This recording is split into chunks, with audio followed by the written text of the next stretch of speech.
Harris Sampson claims his ex-girlfriend took advantage of his generosity and didn't pitch in when times got tough. Lisa Walters says Mr. Sampson is an emotionally abusive scam artist who doesn't deserve a dime.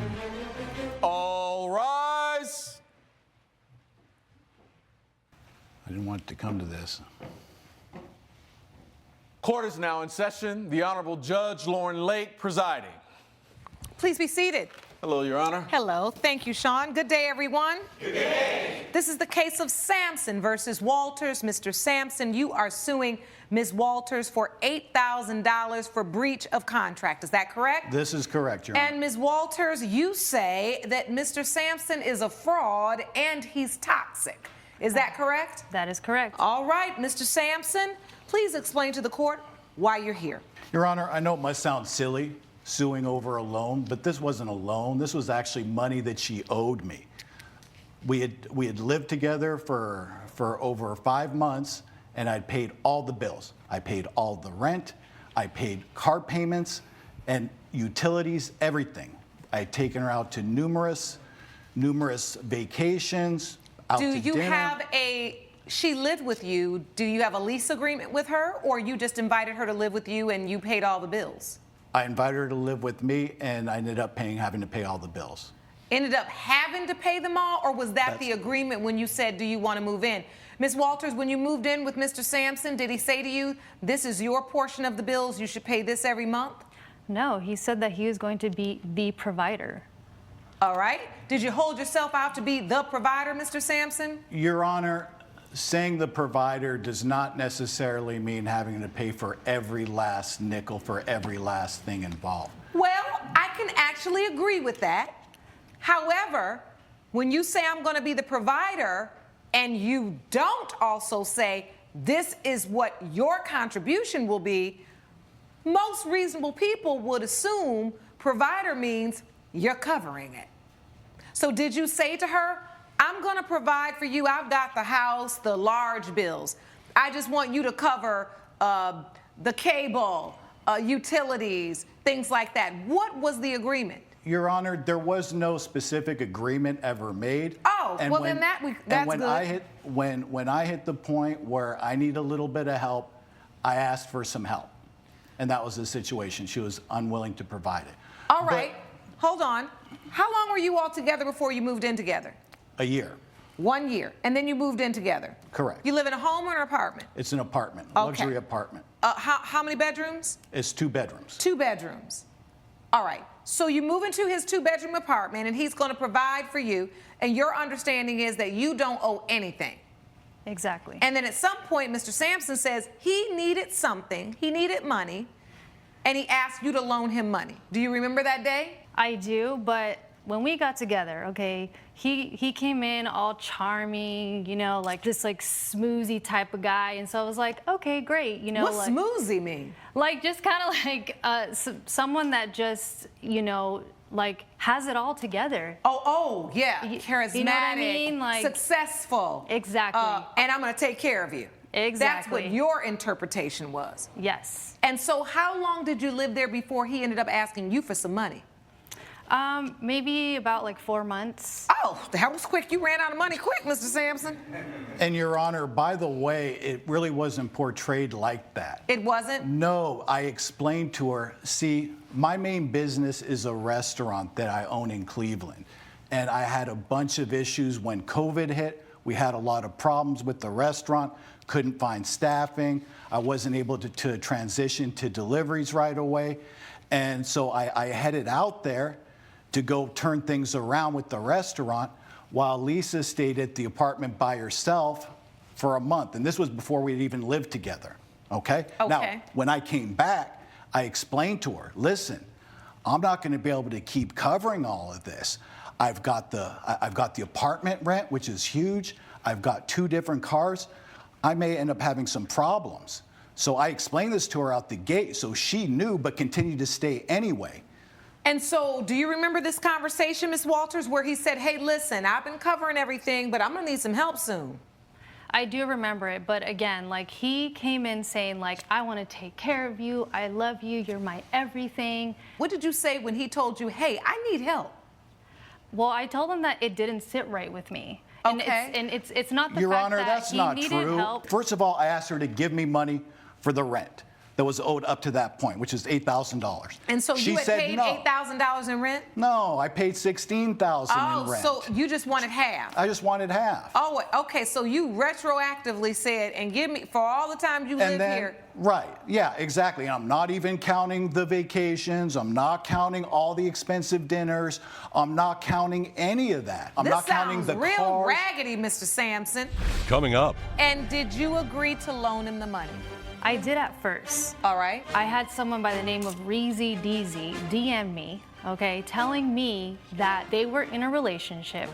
We're back with exes Harris Sampson and Lisa Walters, who are in court arguing over money spent during their relationship. I mean, it'd be different if you even said, hey, starting next month, can you begin to help me pay half the rent? But you said, I want the back rent since you've been here. Right, right. Okay. And so did she agree to that? She didn't like it, and I understood why. You Me know, too. I mean, I kind of understood why. Me So, too. because typically in my relationships, I've always covered everything. Okay, and but I've it done was that. the pandemic, and But this was a rough situation, and I really needed some help. And after so much, everything that I put in, anyway, she agreed. you're And looking at evidence. What evidence did you bring? I have the agreement that we both signed. All I'll take right, all that's the what I evidence wanna right see. here. I'll take everything. Okay. Thank you. Thank you, Sean. All right, so this is a promissory note. Yeah, so what ended up happening, just so I can clarify it before you go over the contract, was I agreed with her. I said, look, I understand. So let's just do it this way. Loan me $8,000 for my business that I've been spending basically the last 8 months putting together. And I had I was just illiquid at the moment, and I needed a little bit of help to get things flowing. So I said, loan me the money, and I will pay you before the end of the year. Even though really, I mean, the money was owed to me, but still, that was the way that And I could did get you it done. agree to loan him the money? I did at first. All right. Until I had someone by the name of Reezy Deezy DM me, okay, telling me that they were in a relationship, that he said that he was low on money, and asked her for $10,000. And Wait, you got a DM? Do you have a copy of that DM with you? Yes, I do. I'd like to see that. So you randomly get a DM by somebody named Reezy Deezy. Yes. Your Honor, And hold on. Reezy Deezy said, hey, Chica, are you friends with Harris Sampson? You say, yeah, we're together. We need to talk, she says. Oh, okay, what's going on? She says, I wanted to approach you woman to woman. This may be a shock to you, but 6 months ago, we're seeing each other. He told me that his business was struggling, and I gave him $10,000. We're both women, and I just don't want to see him take advantage of another woman. He led me on, and I don't want to see that happen to you. And you write back, oh, whoa, this is a lot to process. So you get this communication. And so instantly, the whole, can you give me $8,000, loan it to me, started to feel what? A little sketchy to you? After I had this conversation with her, I just thought, okay, this is starting to make sense now. You know, he is a scammer, he is toxic, and he's emotionally abusive. And how is he emotionally abusive? Well, he would have these sessions with me where he would sit me down and say, oh, you know, why can't you be like so-and-so, you know, and he would bring me down. these were no personal attacks whatsoever. These were issues to do with business. So this was to help her succeed. So I was telling her what areas she was missing. And I guess she's not used to being spoken to plainly. Because I was just telling her, you need to do this. You can't let this stuff not get done or else it will end up costing you money. It was her money I was trying to protect. It was her business I was helping her build. But I didn't ask you to coach me. You just decided to... We discuss business all the time. No, I know that we did, but I didn't ask you to critique me on what I was doing, how I was running my business. You know, it's like you decided to go in there and do that. You asked for help with the business, and I gave you help with the business, which, All right, which so, included... Mr. Sampson, I understand that you feel like you brought a lot of value to Ms. Walters' life. You have enumerated every single thing you did for her in the relationship. What is problematic to me is that it's almost like I'm doing for you with like this expectation of getting something in return, and I've got this in my pocket, so whenever I need to use it, I can throw it out and say, listen, No. I've given you all this, now it's time for you to help me. Your Honor, I might have felt like I needed some help, but that's how you feel when you're with your partner. You know, you're both doing stuff. We're working on businesses together. We're helping each other. And I mean, you should feel like you can Why count did you on sign the your promissory note, Ms. Walters? Well, at first, I didn't really, I guess, think much about it, which I should have, and that was my fault, you know, because I thought, okay, I know that he needs help, and, you know, it didn't sit right with me. I didn't receive that DM until after I had signed it. Does that make sense? Your Honor? Yeah, you got the Your DM Honor. after you signed it. Yes. Yes. So then that's when I started to question, like, okay, like, I don't want to give you my money after knowing that you scammed somebody else. Coming up. When I had her sign that, that's for her protection, not mine. This is so she has it in writing. If I wanted to rob somebody, I wouldn't put my name on the contract. Please keep walking Right? this plank. Please keep walking this plank. We're back with exes Harris Sampson and Lisa Walters, who are in court arguing over money spent during their relationship. What I don't like about your testimony, Mr. Sampson, is because first you tried to say, you owe me, so I want you to give me $8,000, which is half of $16,000, and I want that money. Then it was like you spun a new idea. Well, you know what then? I need help, and it needs to be a promissory note. It seemed very pressured and very manipulative Your before Honor. she even told me about the DM. Okay, first of all, with the DM, that was an ex-client.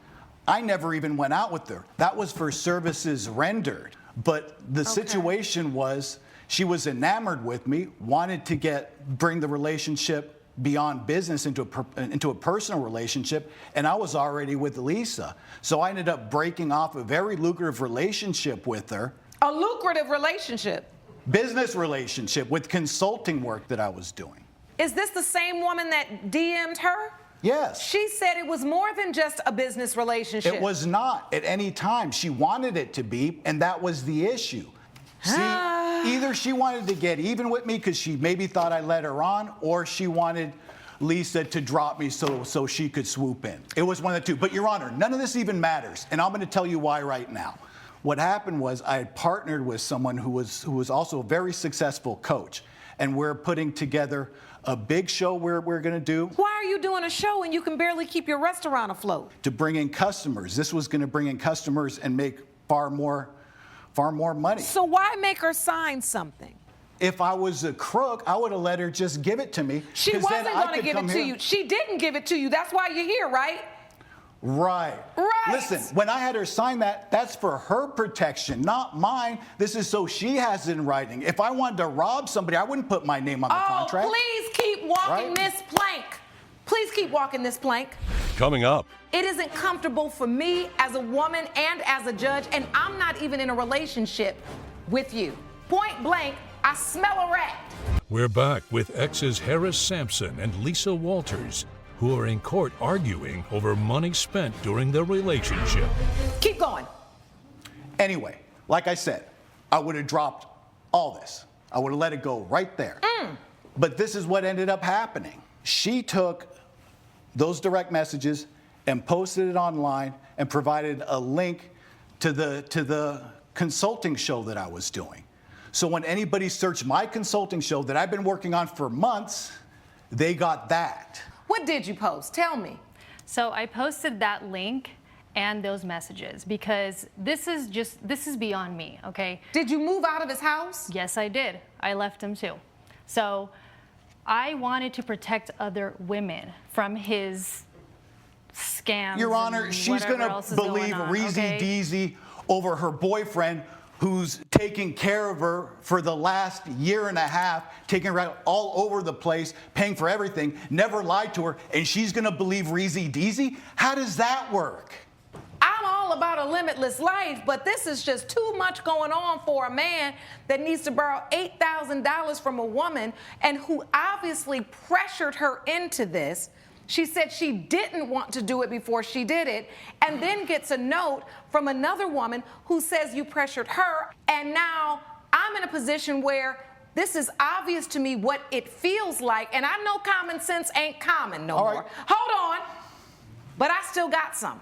Okay. This does not add up. The way you're operating as a man, it isn't comfortable for me as a woman and as a judge, and I'm not even in a relationship with you. Point blank, I smell a rat. Judge Lake's verdict when We the People returns. Walters, as a woman, I am very happy you got that DM because I don't think you would have ever seen that $8,000. There were too many hoops, too many things he was jumping through trying to get this same amount of money, and I am happy and proud of you as a woman. For even though you walked a little bit too deep into a relationship, you are perfectly capable of taking care of yourself. If you had $8,000 to lend him, you had $8,000 to take care of yourself. Your Honor, I gotta be the worst. Don't talk to me no more, Mr. Sampson. I'm done talking to you.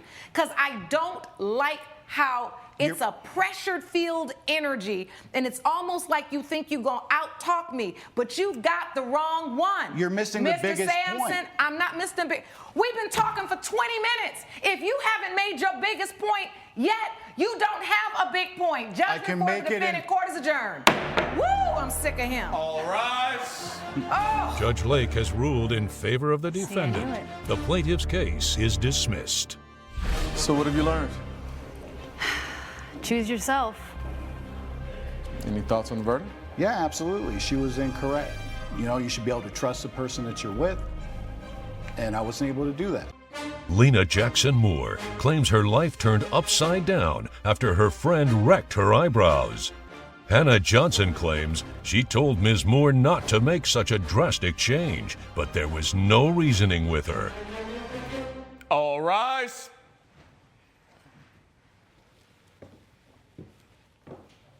Court is now in session. The Honorable Judge Lauren Lake presiding. You may be seated. Thank you, Sean. Good day, everyone. Good day. This is the case of Moore versus Johnson. Ms. Moore, you are suing Ms. Johnson for $1,800. You say she was negligent when she microbladed your eyebrows. Is that correct? Yes, that is correct. Explain to the court what happened.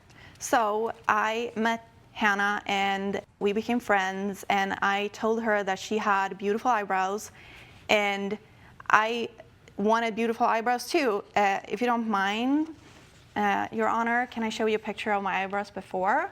So they were very thin, blonde eyebrows, and I wanted them to be a little bit more thicker and a little bit more dark. So Hannah told me she was a microblading artist and that she could help me with this. And I told her that I wanted them to look similar to like Brooke Shields or Well, it's interesting you say that because when you were standing up here and I looked at your eyebrows, it was the first thing I thought, like, oh, she has eyebrows like Brooke Shields. I was literally thinking that before you said These that. are even bigger. They're like... So listen, I want to go to Ms. Johnson because I want you to explain the process you go through. How do you go to determine what type of eyebrow you should draw, or however they call it, tattoo, for a person? How do you go about deciding that? Thank you. Your Honor, first and foremost, as Ms. Moore has already established, she and I are friends first.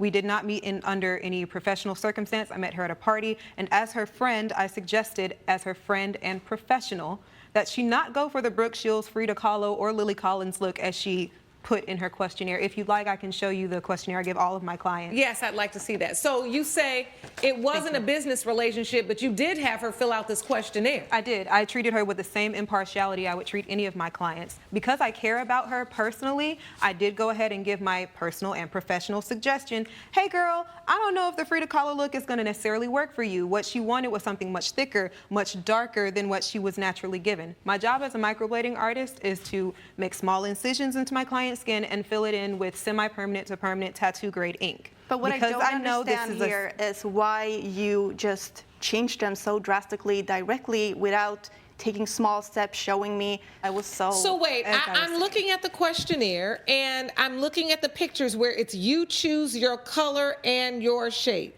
And what she chose, if you like, I can show you the rest of the questionnaire. What she chose was something much thicker. Dark the color. bottom dark. I see that. Along with the chart where it shows the thickest block that you can get in terms of shape. What I suggested as her friend and as a professional esthetician was the top brow shape and tint that you see there. Something light, something a bit more thin, but still something more than what she was given naturally. Did you choose this darker brow, Ms. Moore? Yes, I did. And so you chose a dark brow, but what about the brow you have don't you like? You don't like the shape, you don't like the color, what? Well, it's darker and it's bigger because it's just like my entire face. When I walk around in the streets, people are just staring at me, laughing at me, and I work as a hostess at a restaurant, and they barely call me anymore because For your eyebrows? of how I look. First of all, you don't look that bad. I will say that. It may not be what you want, but you are not, looking like some freak. I feel like one. Well, I can see you're very upset. I just wish she would have taken it in steps and showed me, because she was so sure that this was not a good fit for me, and she as a professional should give me professional advice. Well, I think she did give you the professional advice, but you wanted a dark brow because the people we were talking about wear very dark brows. And I will say that I think she even went a little lighter than the brow you chose. And because they're way bigger. Coming up. She wants eyebrows to stand out. Very bushy shape. But these are so extra bushy. Large. What you're describing is what you have. No, these are way bigger than what I described. And later. I told him all of the terrible experiences that I've had with dating apps. And he said, don't worry about that. This is a matchmaking service. I do all the screening for you. Not a single date was good. We're back with the case of Lena Jackson Moore, who brought Hannah Johnson to court over a microblading procedure. The minute she saw what she looked like, she ran out of my salon. If you'd like, I can show you the invoice where she did not pay me for any of my I'd like to see the invoice, please. But I still think that she should have taken it into steps, even though if I wanted it a certain way, she wouldn't even show this to the world because she is even embarrassed Your Honor, about would you like the to see result. the rest of the questionnaire wherein my suggestions are clearly printed? Yes. They were all met with offense, and they were all disregarded. As her friend and as a professional, I let her know what I thought would look good on her and what would be more of a better fit. So you say, I recommend medium and just slightly darker. But caterpillar eyebrows was not what shape and size do you want? Very bushy shape. But these are so extra bushy. Large. What you're describing is what you have. No, these are way bigger than what I described. And as a professional, you didn't take it into steps. And then, okay, what are the steps? What steps could you take it in? There aren't any. Because I know this is a financial commitment as well as an aesthetic choice, I make sure I go through this questionnaire. I make sure I establish this is going to be a painful process. It's tattooing. I'm using a needle, I'm using ink. Tattoo artists don't stop in between and ask, does this color work for you? Does this hurt? That's what I've heard people do. They established that prior to the procedure. And you said as it was. Clearly that it wouldn't look good on me. And you insisted. And why didn't you stop saying, like, this is what would look good at you? Instead, you just kept going. Ms. Moore, that's what the questionnaire is. And you're so upset right now. Like, it's because not. It's such an emotional trauma for me. Because it's just like walking around the street. So now you didn't even pay for them. Laughing. People are not walking down the street laughing at your eyebrows. They are. They are not. Trust me. This is you imagining this. There is no one walking down the street laughing at your eyebrows. Why don't my boss call me to work?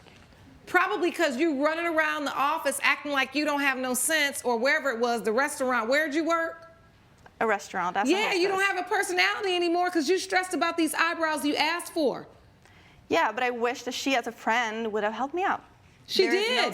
She did on this questionnaire. This is what you asked for. This is what I suggest. This is what you asked for. This is what I suggest. Which eyebrow do you choose? The darkest one. You put it on. Now you don't like it. I realize you are upset that you don't like it, but I don't know why you're upset with Ms. Johnson instead of with yourself, because you did not listen to the professional. Now let me ask you this. You didn't pay. So you're suing for $1,800. What's that for? Because I want these to get rid of these. I want a permanent tattoo removal. Sorry, I'm so emotional. I want a permanent tattoo removal so I can have my regular eyebrows back, that I pencil in, and that I can look like myself again. So if you don't mind, Your Honor, here is an invoice for the permanent tattoo removal. I will need 12 sessions at $150 each. When she came to me initially saying, I don't want to pencil my eyebrows in every day. I'd like something more permanent, something longer lasting than a brow tint, which would have only lasted a few months. But she knew coming into this Did she do process, permanent or semi-permanent? She went permanent. Oh, okay. But between permanent and semi-permanent lasts up to 6 months. Permanent lasts up to a year. But so this is regardless like of what she waking did, up it from would a have been a nightmare. long-lasting result. So the bottom line is, after a year or so of this, these eyebrows that she had are going to start fading They're anyway. gonna start fading, yes. And they're going to need to be touched up. Yes. All right. I've heard enough. Ms. Moore, you so pitiful. You really are. I can tell you really don't like these eyebrows. And I feel badly for you because I know that eyebrows are just an important part of a woman's face that we're very particular about. It's just a thing, and I get that. What I do understand is that Ms. Johnson really did do her due diligence. She really did walk you through the process. She really did make suggestions to you, not just orally, but in writing about what she thought would look best. And you did, in fact, choose an eyebrow that is even darker than the one that she did. I hate this for you because I know you're upset, but unfortunately, this court cannot award you $1,800 to get eyebrows removed that you chose. This is on you. And if you don't like them and you feel the need to get them removed, you will have to pay for that yourself. I would say to you, with any beauty choice that you first don't like, whether it's a hair color or a haircut, and women in the gallery, you can attest to this. Sometimes we want to do a drastic change. When she said drastic change, I was like, we've all been there, where you want that drastic change and then you do it and you're like, right? I shouldn't have done that. But if you give yourself time, you may begin to feel more comfortable with it. But I'm here to tell you right now, you still look beautiful. Your eyebrows are not completely and totally out of pocket. And if they were, I would tell you. Trust me, I'm here to tell people the truth. That's my job. All right? All right? All right. Court is adjourned. Judgment for the defendant. All rise. Judge Lake has ruled in favor of the defendant. The plaintiff's case is dismissed. I'm sorry, girl. Wait for that bad review. So I offered to color It's gonna correct it come. for you for free. I did my due diligence. Good luck, sis. Coming up, The first man that I went out with was super overweight, when I also put in my profile that I'm very passionate about fitness and eating healthy. My second and third date were both people that have never been out of Chicago, so no travel experience there. And then I had a man that had 5 children. Wow. Evan Presley claims she failed to find love after 6 months with a matchmaker, despite his guarantee. Sam Garrett claims Ms. Presley didn't give her dates a chance. This is a case of Presley versus Garrett. Ms. Presley, you are suing Mr. Garrett for $3,750 because you say his matchmaking service failed. Yes, Your Honor. All right, tell the court what happened. I am suing Mr. Garrett for $3,750 because that's what I paid him in matchmaking service fees. He guaranteed that I'd find a relationship after 6 months in our 6-month contract. I filled out a profile, and none of the people I went on dates with matched my profile at all. Okay, so let me understand the process. Mr. Garrett, you run a matchmaking business? Yes. All right. And as part of that business, people come in and express to you the kind of mate they are looking for? Or do you interview people and match them to someone you feel they would be a good match with? We have people come in and we interview them. And we get a survey of what they're looking for in a potential partner. And we try and match them together based on how they fill out our intake form. Okay, so what did you say you wanted? I said that I'm passionate about traveling, that I'm a Christian, that I wanted somebody that was in the same stage of life as myself, which is no kids. And all of the dates I went on, the first man that I went out with was super overweight, when I also put in my profile that I'm very passionate about fitness and eating healthy. My second and third date were both people that have never been out of Chicago, so no travel experience there. And then I had a man that had 5 children already. Wow. Yes. And then there was another man who was not ready to commit. Coming up, I think she would have been fine if she didn't find love, if she just went on some decent dates. But she didn't even get that. we're back with a dispute between Heaven Presley and Sam Garrett over matchmaking services. Do you have a copy of your intake form that Ms. Presley filled out? I do not have a copy of the intake form, but I do have a copy of the contract that she did sign. I'll look at that. And on my profile form, I put completely different thing than any of the dates that I went on. Okay, so she says she's interested in fitness and you give her someone that is not physically fit. Wow. She says she's interested in travel and you give her someone that's never left the city of Chicago. Again, the you matches say are- she's interested in this time of her life having no kids and being free to travel, and you match her with somebody with 5 kids. How do you avoid becoming a place that just basically promises people love, letting them fill out certain questionnaires, and then you just line up any random people, and then they go on dates, and then if they don't find love, you didn't guarantee it anyway, so you're okay. First of all, we cannot guarantee it. We don't guarantee it, but we try and bring people closer to meeting people they would not normally meet in their day-to-day lives. He promised me in person. He said that I would find love. So, Mr. Garrett, why'd you come to court with a copy of the contract but not a copy of the intake form? Oversight.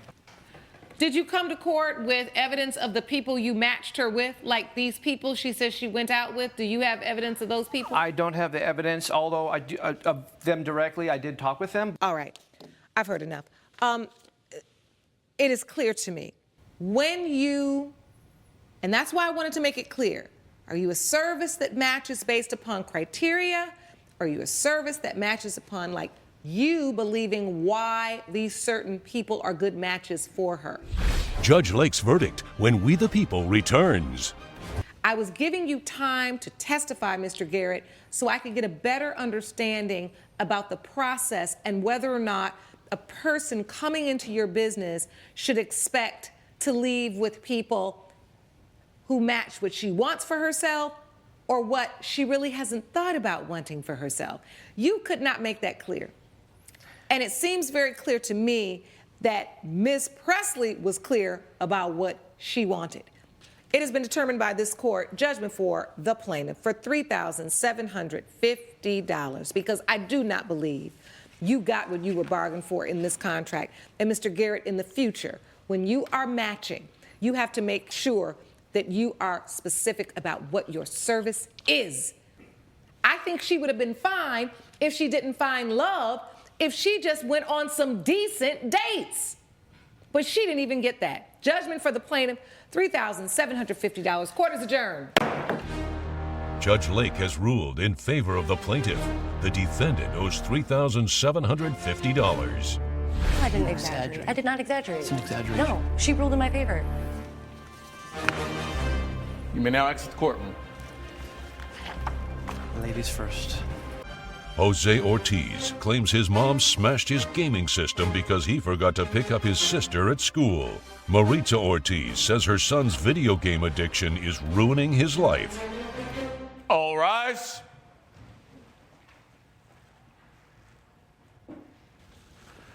Court is now in session. The Honorable Judge Lauren Lake presiding. Please be seated. Good morning, Your Honor. Good morning. Good day, everyone. Good day. This is the case of Ortiz versus Ortiz. Mr. Ortiz, you are here suing your mother for $1,050. It's the value of a PlayStation you say she threw against the wall and broke when you guys got into an argument. Is that true? That's right, Your Honor. Explain what happened. You see, I like to play video games every day, and I soon hope to turn that ambition into a career. And she does not understand that this is something that I really want. She just does not understand. She smashes the one thing I love. So how did it get to the point where she smashed it? One little mistake, one tiny mistake of not picking up my little sister, and she goes off and destroys the one thing. Wait, that's a little mistake? Of course. You forgot to pick up your sister? I do it every week. So how did you forget? I was too busy chasing my dreams. I was too busy doing what I love the most. So you were supposed to go pick your little sister up from where? School? That's cheerleading practice, but I do that every week. Could she not do that? She doesn't even work that much. Okay, so you do it every week, and this time you forgot. Just once. So, Ms. Ortiz, did you break the video game? I did, and I would do it again in a heartbeat because I he bet is you would. throwing. I absolutely would. I have only ever wanted what's best for you. Oh, really, And you are man. throwing away your life. So, I want to understand from you, as his mother, he forgot to pick up his sister. What were your instructions to him?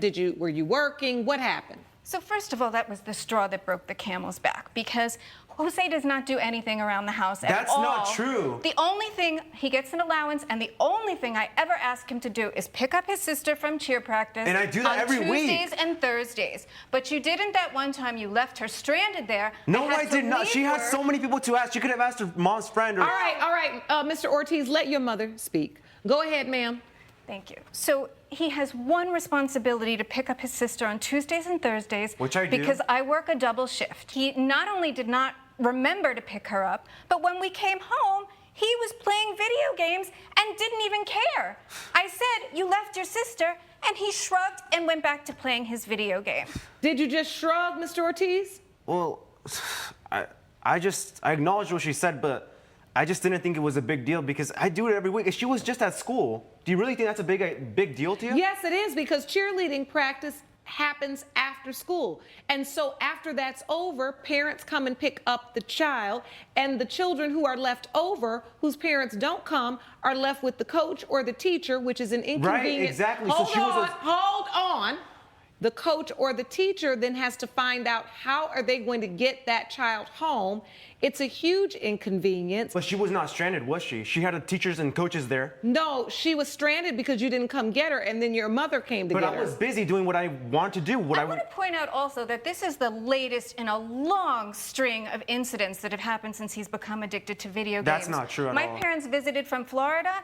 He came out for 5 minutes for the whole 2 weeks they were here. He comes out of his room to eat and go to the bathroom, and then the rest of the time he's in there playing his games. That is not true. Let me ask you this. You say he still gets an allowance at 18 years old. I just wanted him to focus on his schoolwork, and when he was a little boy, he took everything so seriously. He worked so hard at his studies. That's why I bought him his first video game console to begin with, because I wanted him to have So you a little actually fun. got him his first one. I did. But this one you did not buy.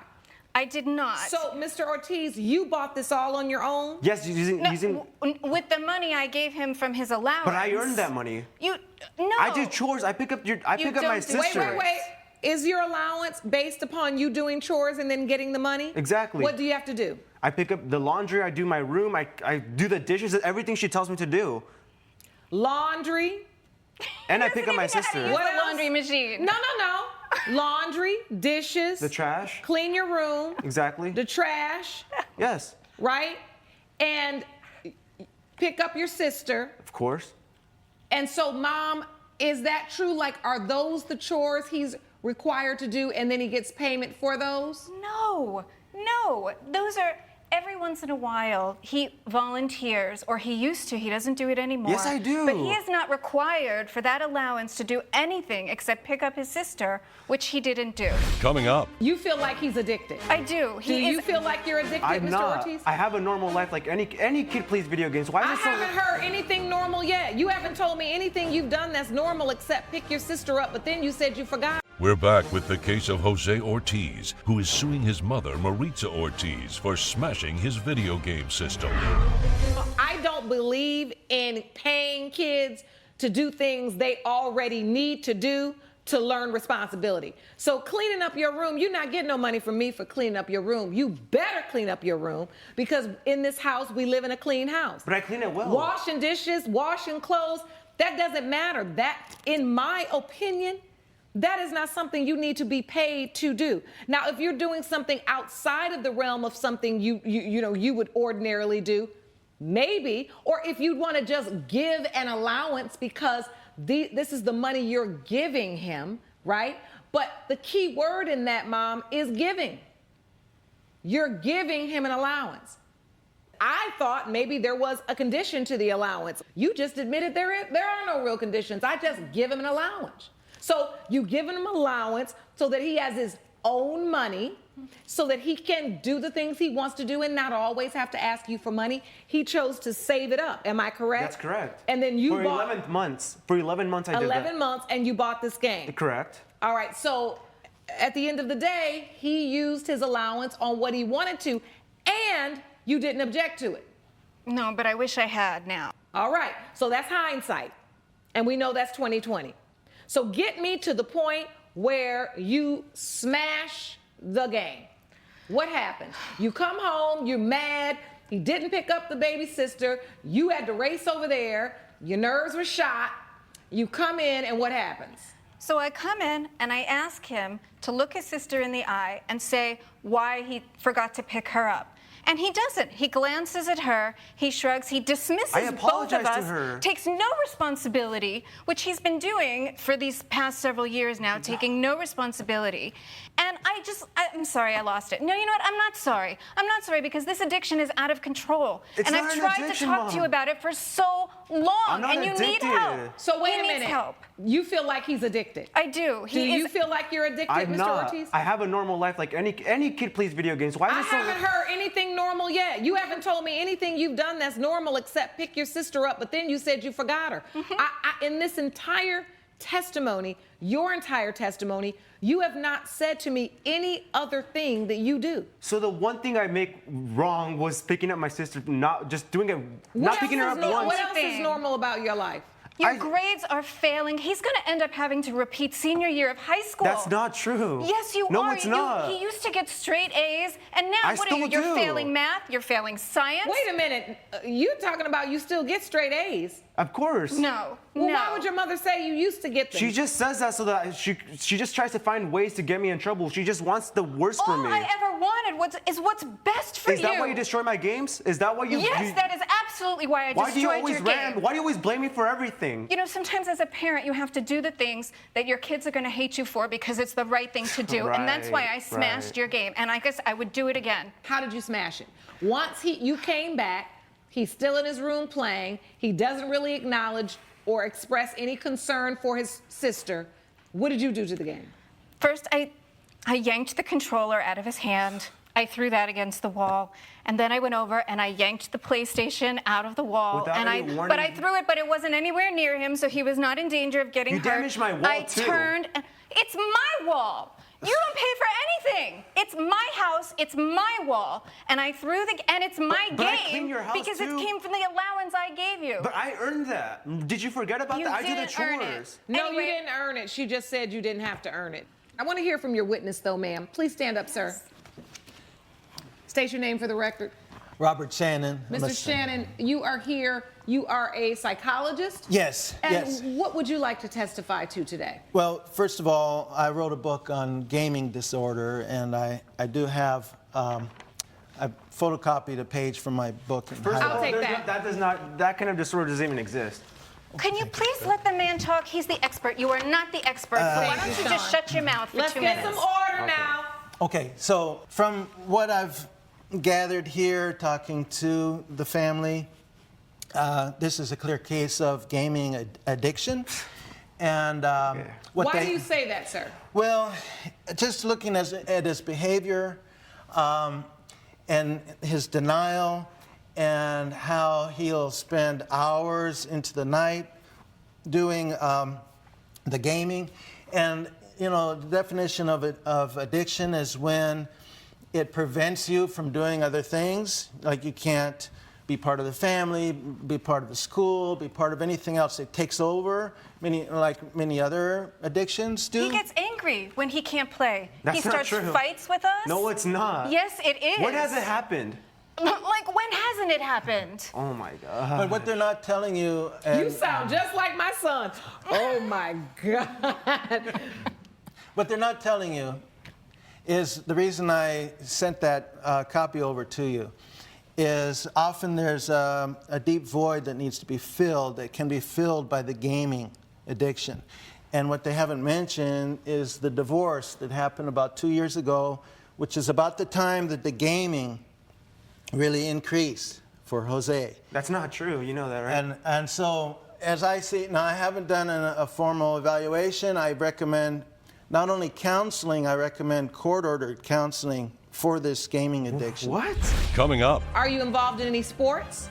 I play sports on my games and stuff, but not No, physically. physical sports. Do you go outside? I mean, I go walking and stuff, but why are they both still so When good? do you go walking?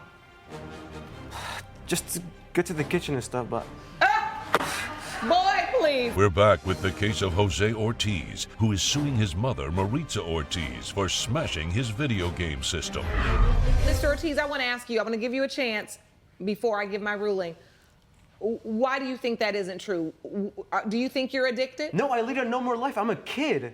I play video games like any other person. Why You're not would a kid, you're 18. I don't Why know don't you any- start acting like I don't it? do anything wrong. I'm not doing drugs. I'm not hanging with the wrong people. Why are you both so So against let me ask you this. Are you involved in any sports? I play sports on my games and stuff, but not No, physically. physical sports. Do you go outside? I mean, I go walking and stuff, but why are they both still so When against? do you go walking?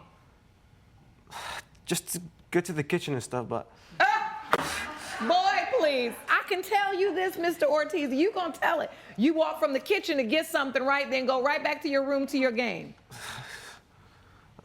yes. Whether you are actually addicted, that will have to be under additional psychological evaluation.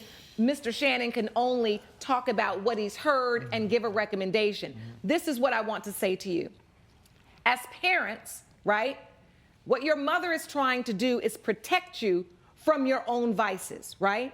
There are things in your life that you don't see right now at 18, even though you are legally an adult. There are things in your life that you don't understand how they affect you right now and how they can affect you in the future. When I look at the life you just described, when I hear what you just said to me, that is an extremely isolated life. For an 18-year-old young man, for you not to be able to list off 5 additional things that you do besides video games, that's a problem. That is not healthy. Coming up, You need to be going off to college. Do you know where you're going to college? Lord have mercy. Okay, so you don't know where you're going to college. You don't know nothing about nothing. we're back with the case of Jose Ortiz, who is suing his mother, Maritza Ortiz, for smashing his video game system. It's not about the physical game. It is how you interact with it. When you can't get off of it, when all of your social interactions are through the game, that is problematic. And you've got to sometimes understand that your mother has your best interests at heart, because what does a mother want to do except see you thrive and see you succeed? And sometimes that means not giving you exactly what you want. Because in my house, I'm not your friend, I'm your mother.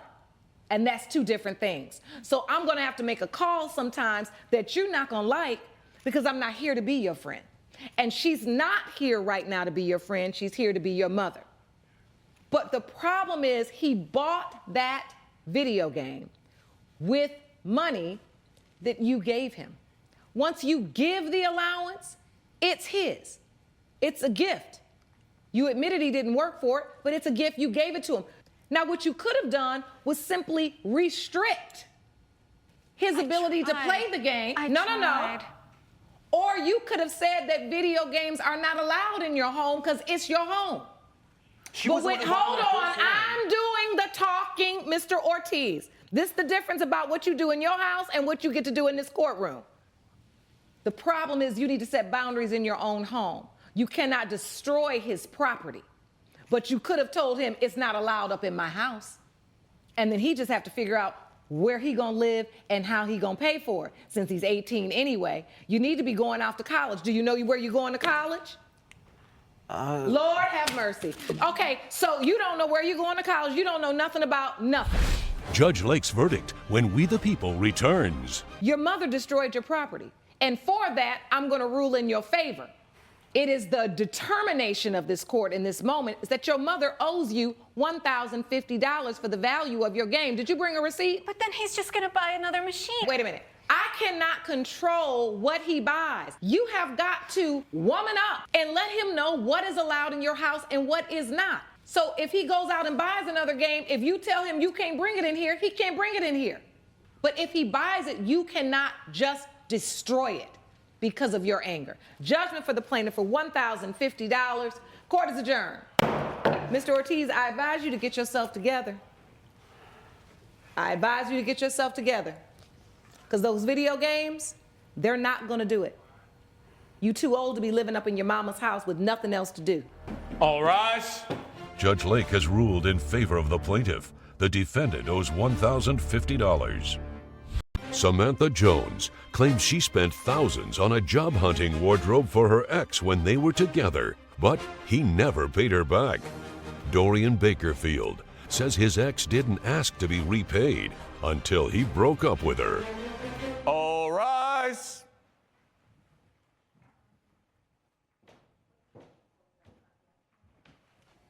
Court is now in session. The Honorable Judge Lauren Lake presiding.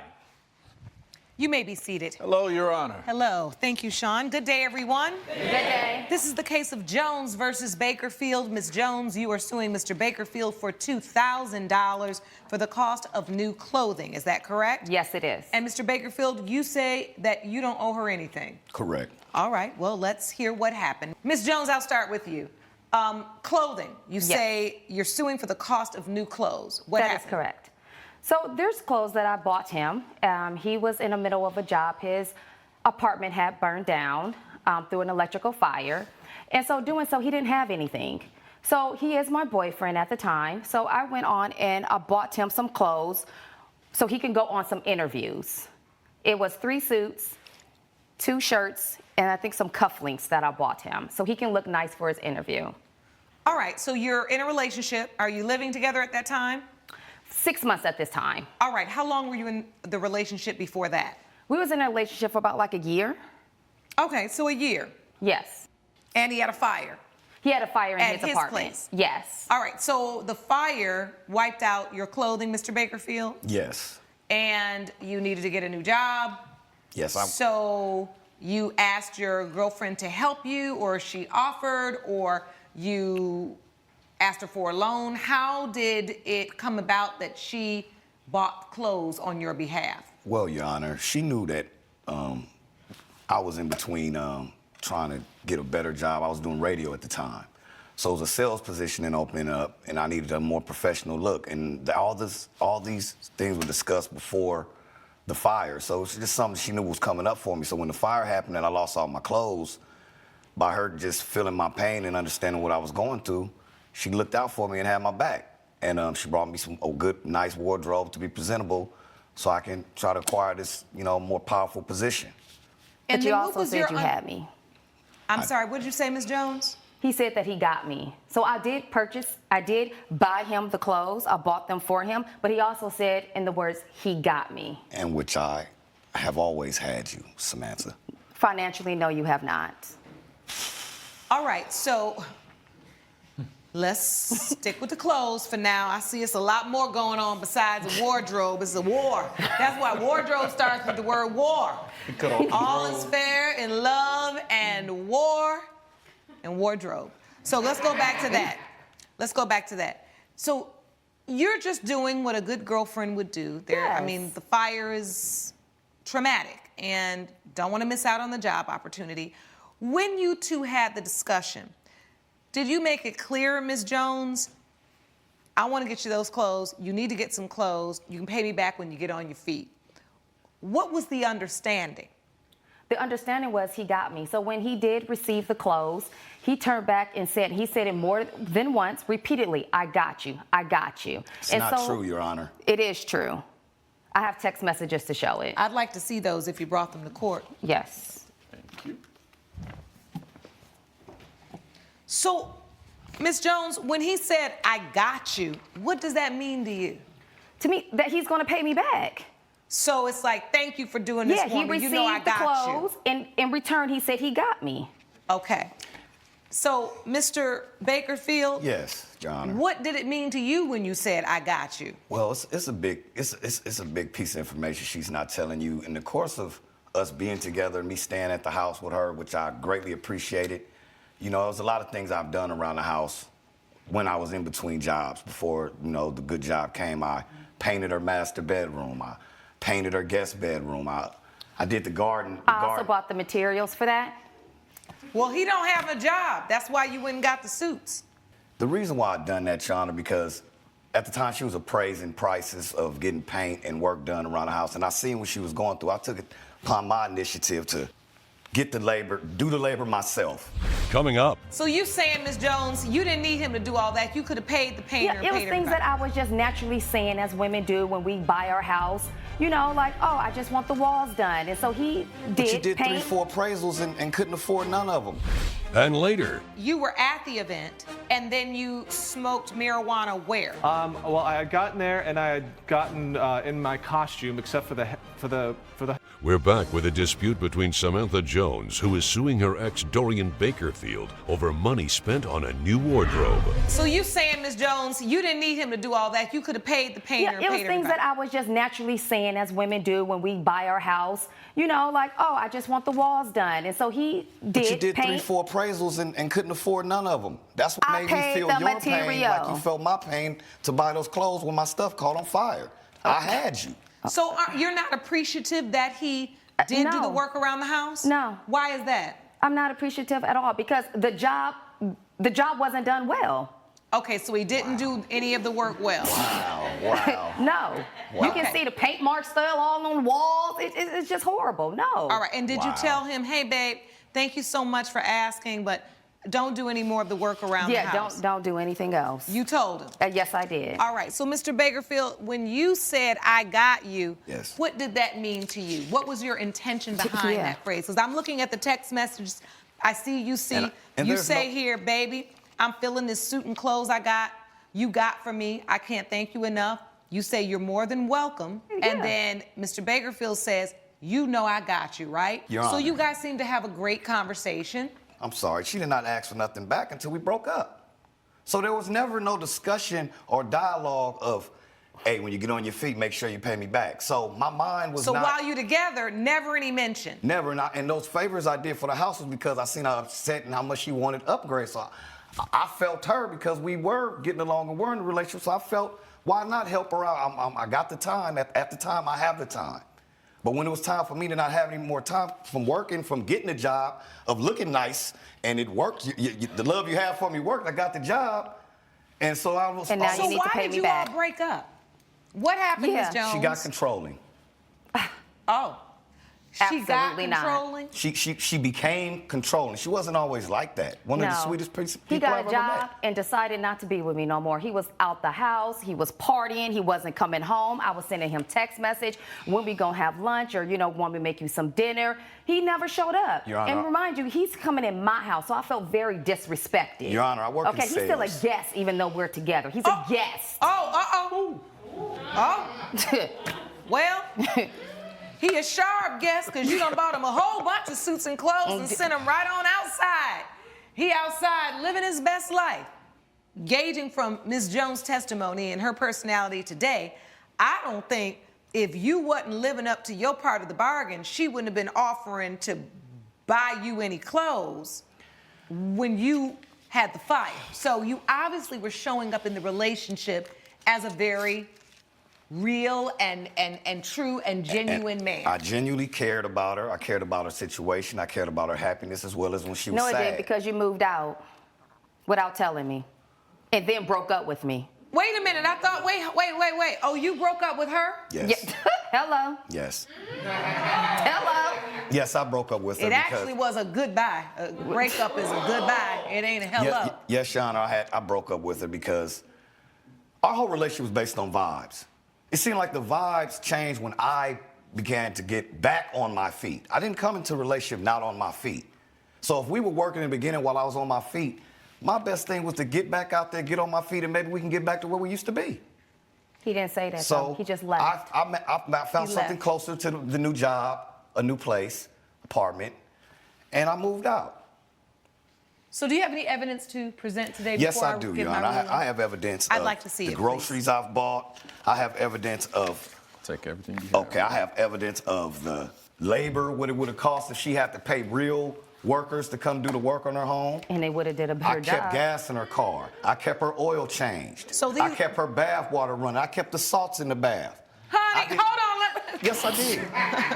Somebody tell Mr. Bakerfield we're gonna take some notes and pass this on to some folks. Yes. He was doing all that? Yes. Okay. But he wasn't giving me the quality time that I deserve and needed as a woman. Well, at this time that you were craving the quality time without communicating with me, I also acquired 40 hours of work to do a week. Wait, so things running did baths ain't quality time? Catch me up. Foot rubs. Foot rubs. Where was you doing this? Oh, you say that didn't happen, Ms. Jones? No, it did not.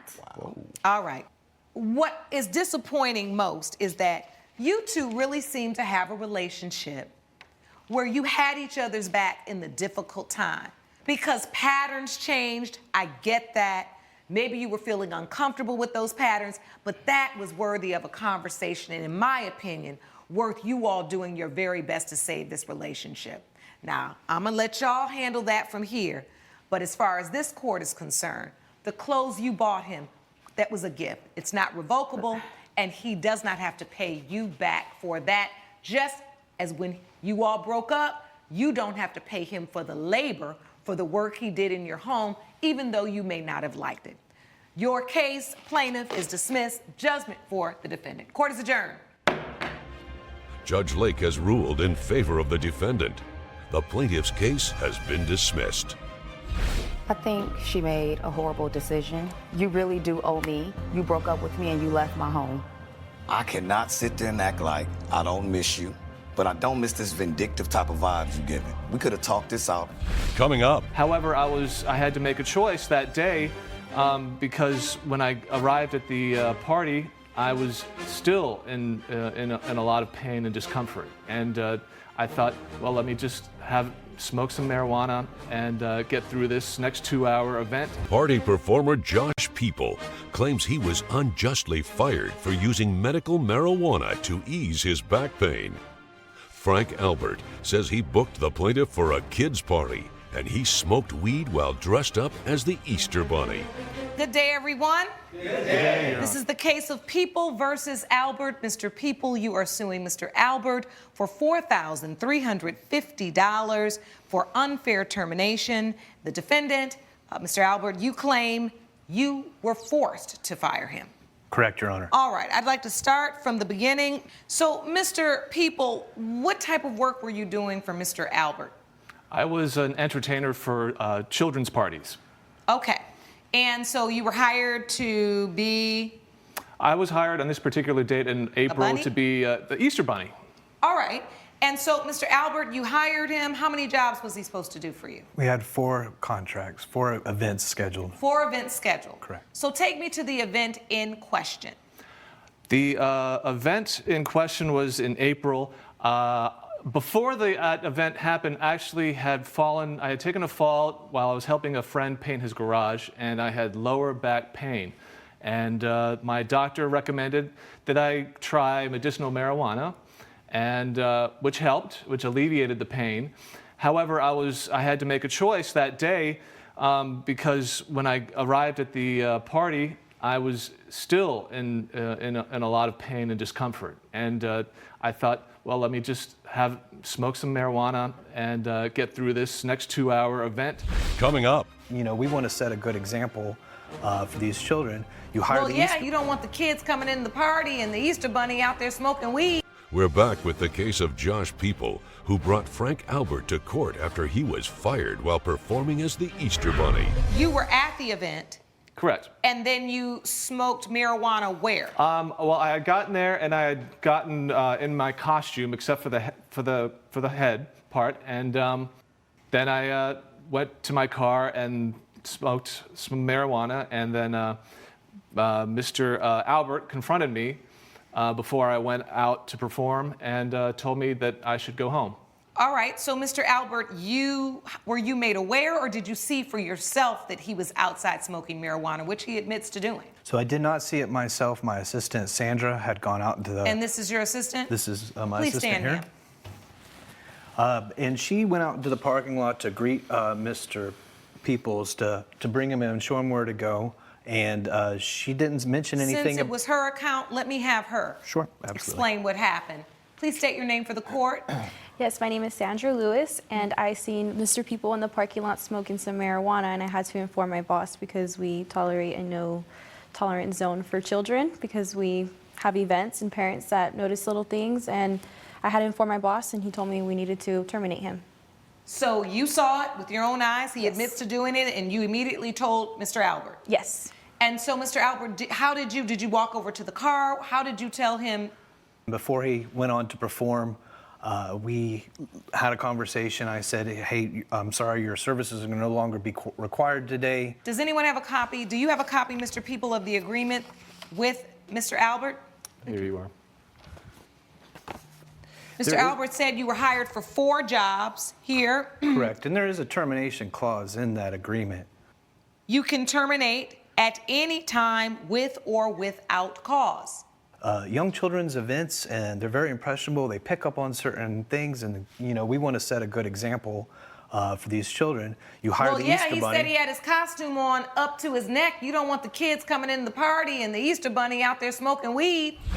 Judge Lake's verdict when We the People returns. You were an independent contractor, and the contract that you signed says that you can be fired with or without cause.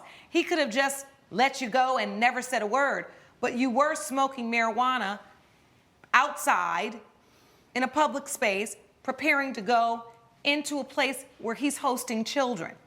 He has a right to fire you. He doesn't owe you for any of the other jobs. In addition, it's against the law in California to smoke weed, whether it's medicinal or not, in a public place. So you should have never been in the car smoking any weed, period.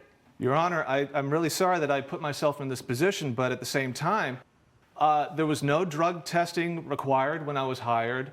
He doesn't have to. He can fire you with or without cause. You're an independent contractor. You're not an employee. So all things considered, unfortunately, I've got to dismiss your case. Judgment for the defendant. Court is adjourned. Judge Lake has ruled in favor of the defendant. The plaintiff's case has been dismissed. No hard feelings, Mr. Peoples. Hope you get your life together and your back feels better, if that's really an issue for you. You seem fine today. I'm free the rest of the year if you need a good performer. I think we'll be okay. Thank you. Thank you. Sophia West claims she was supposed to split the cost of a baby shower for her first grandchild, but the baby's other grandma refuses to pay up. Isabella Castell says she didn't agree to pay for an extravagant party. All rise.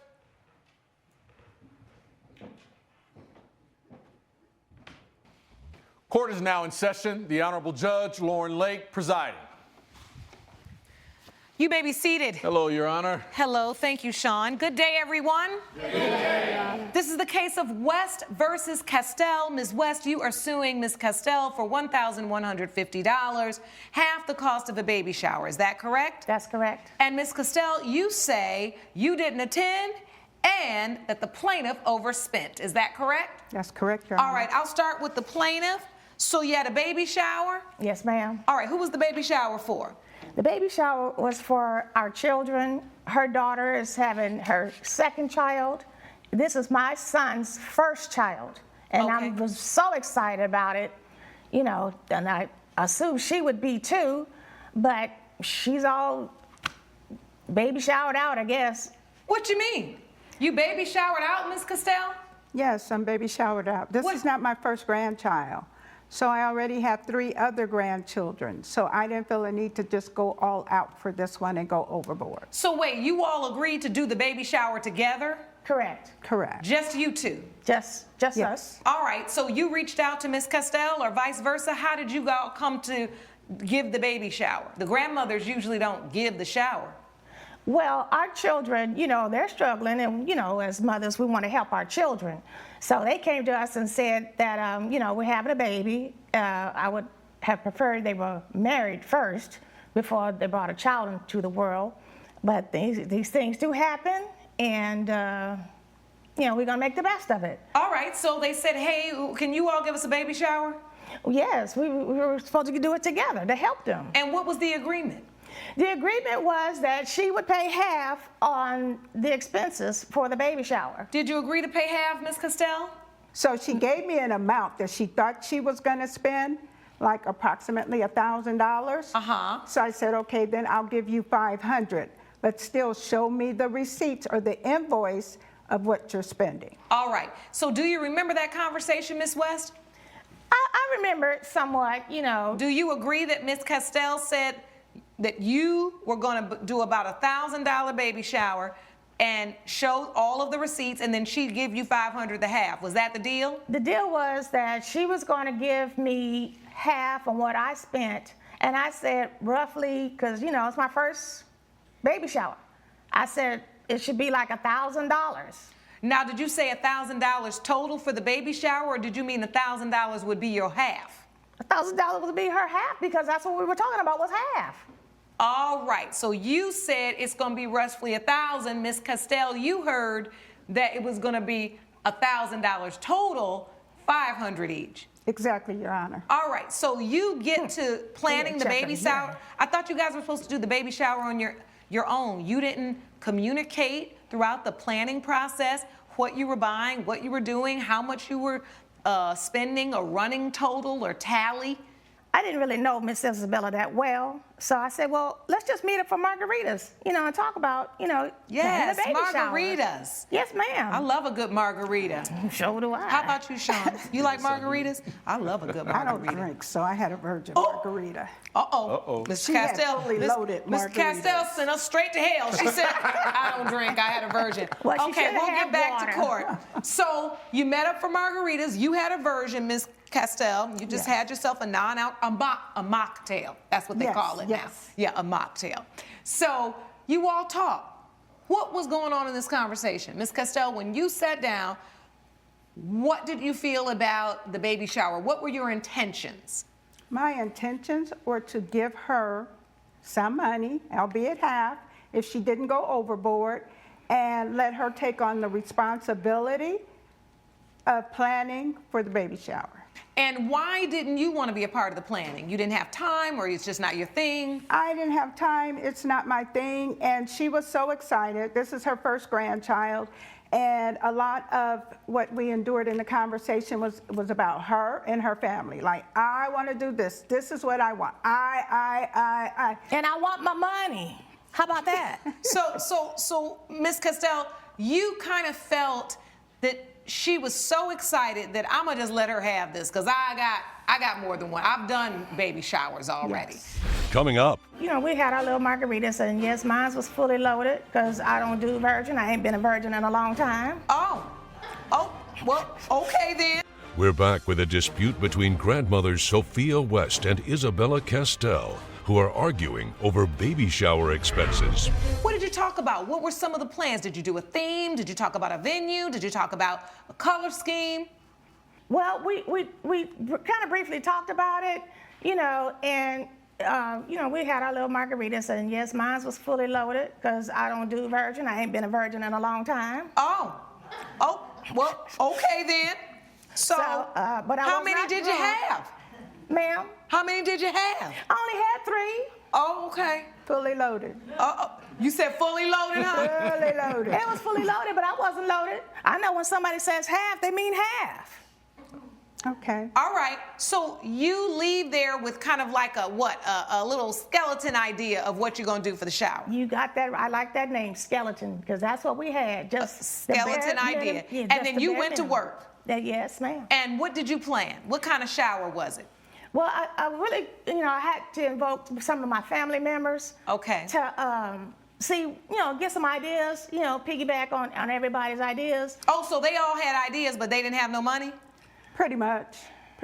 We had a group chat. You don't know what my family member has in their pocket. Well, they weren't offering Did they to offer give any money? We had a group text, and that's what was on the planning stage. We didn't talk about money with the family. What we talked about was the theme. All right. And so it was a group text, and she was included in it, just, you know, so she can be a part of the planning stage. All right, and what were y'all coming up with? Well, we, you know, we came up with dinosaurs and shoes. because my son loves shoes. Okay. And then we had a jungle theme, you know, like the Lion King, you know. And I thought that was going to be really cute. But then she chimed in talking about that was a unsavory, something idea. And unfortunately, one of my family members didn't like her attitude in the text messages and threatened to beat her up, but... Do you, what, oh, no. Wait, we done gone all the way to a fight? Do you have evidence of those text messages? Yes, ma'am. May I see them, please? Okay. I'll take Lord, y'all done got to fighting via text already? But she didn't mean it. My cousin just like that. She just, you know, be talking off the cuff.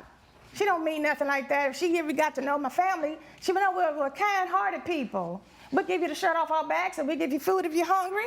You know, but she don't know us. She and you give us a slap if I don't agree with you. So Ms. Castell, you weren't approving of the themes. No, Your Honor, I wasn't.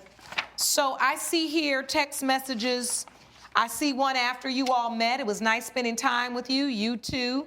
Thank you for your offer to cover half. No problem. I'm excited for you because it's your first grandchild. But you did say, Ms. Isabella, spend wisely, though.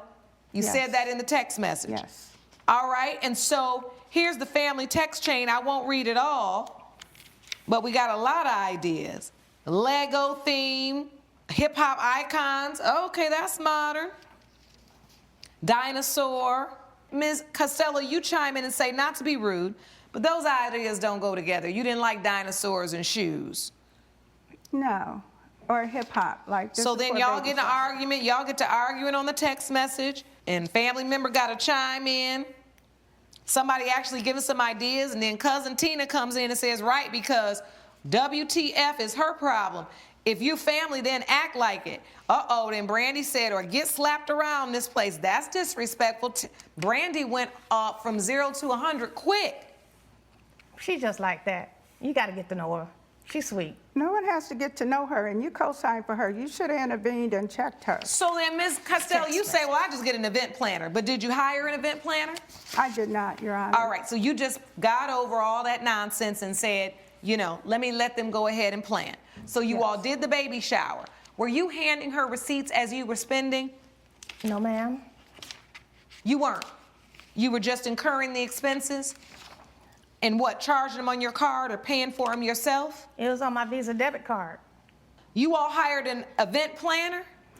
Anderson Johnson, they do events, and my cousin, Darnell, he was the DJ, and he did it for free, you know, because we had a DJ, and he knew somebody who had, you know, that business, and so he turned me on to Anderson Johnson. So you hired this person to be the coordinator? Yes, ma'am. Event planning services, $400. I see it here. You got chairs and table rental fee for $350, decorations for $300, a double throne chair for $300, and catering for $650. So $2,300 for the total, which is why you're asking for $1,150. Yes, ma'am. All right.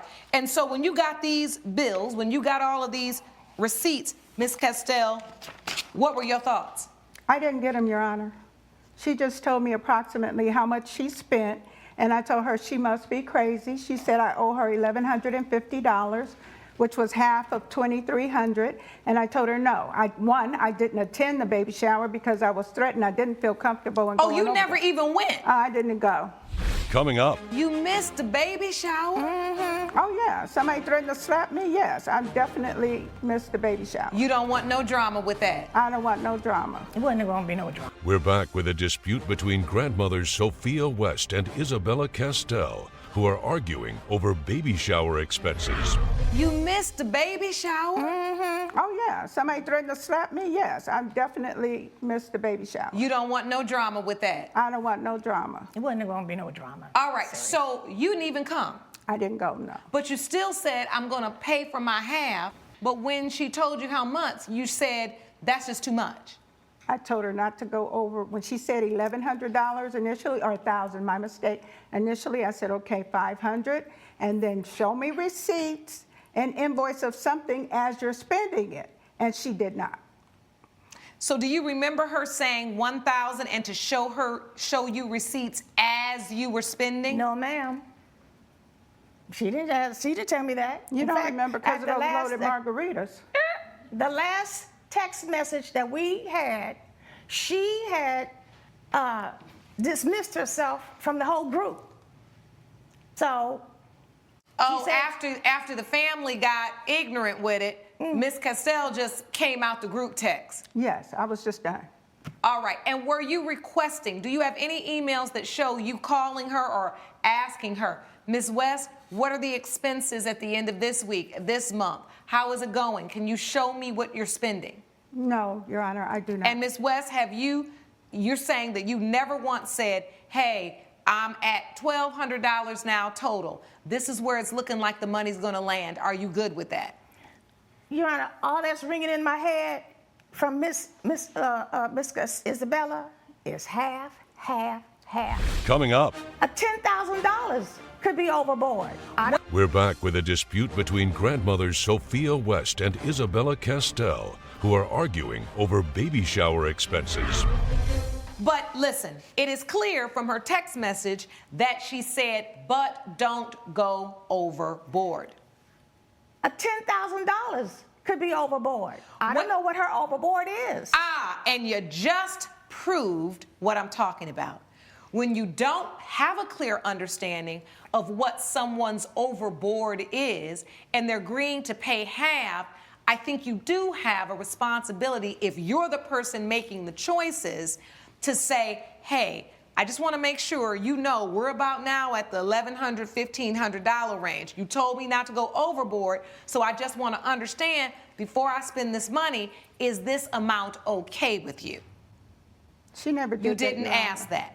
However, Ms. Castell, you had the opportunity to stay in the group chat, figure out what was going on, call Ms. West, even regardless of how the family was acting, they wasn't paying nothing, so you could just not even talk to them. Just say, hey, where are we at with expenses? I want to be clear. I don't want my part to go over $500. What happens here is that you all didn't have great communication. Exactly. You didn't nail down a number. You didn't nail down a budget. You were coming together for the sake of your kids, but you weren't clear and concise on what the agreement was. And so now there is a misunderstanding. So, Ms. Castell, have you paid Ms. West any money at all for this shower? I have not, Your Honor. And the shower ended up costing $2,300. Yes. But you never said, I'm not paying half anymore and I'm not coming. You just simply didn't show up. No, she knew I wasn't going to show up. Judge Lake's verdict when We the People returns. When you're dealing with a situation where you're going to spend money together with somebody, that calls for very real communication. Ms. West, I do think you went overboard. I think you went a little overboard from what the initial conversation was, and I get it. You were excited. The baby shower that I'm looking at with the balloon, garland, and all of the cake and those things, these new baby showers, y'all done took it to another level. I mean, my son is 12. When I had my baby shower, it was beautiful. My girlfriends put it on for me. But my goodness, they communicated about what they were going to do, and they had an understanding of what the budget was. This is a misunderstanding. I do think that both of you bear responsibility in that. Therefore, half of the baby shower would be $1,150. It is the judgment of this court that I believe a baby shower for approximately $1,500 would have been what was reasonable. Judgment for the plaintiff for $750. Ms. Castell, I hate that you missed it. You only get one shower, and don't let nobody ever take you off your square so much that you miss an important event for your grandchild. I wish you all the very best. Court is adjourned. Thank you. All rise. Judge Lake has ruled in favor of the plaintiff. The defendant owes $750. Well, you didn't get $1,150. You got something. That's all right. That's with me. all I really wanted was something. Because you was just so you wanted half disrespectful of to the me. whole thing. And I'm just glad you're out of my life. You stay out of my life. Carrie Thatcher claims a tequila bottle got smashed when her stepdaughter had a hard time hearing the truth. Daniela Koch says her stepmom was out of line when she insulted her mother. All rise.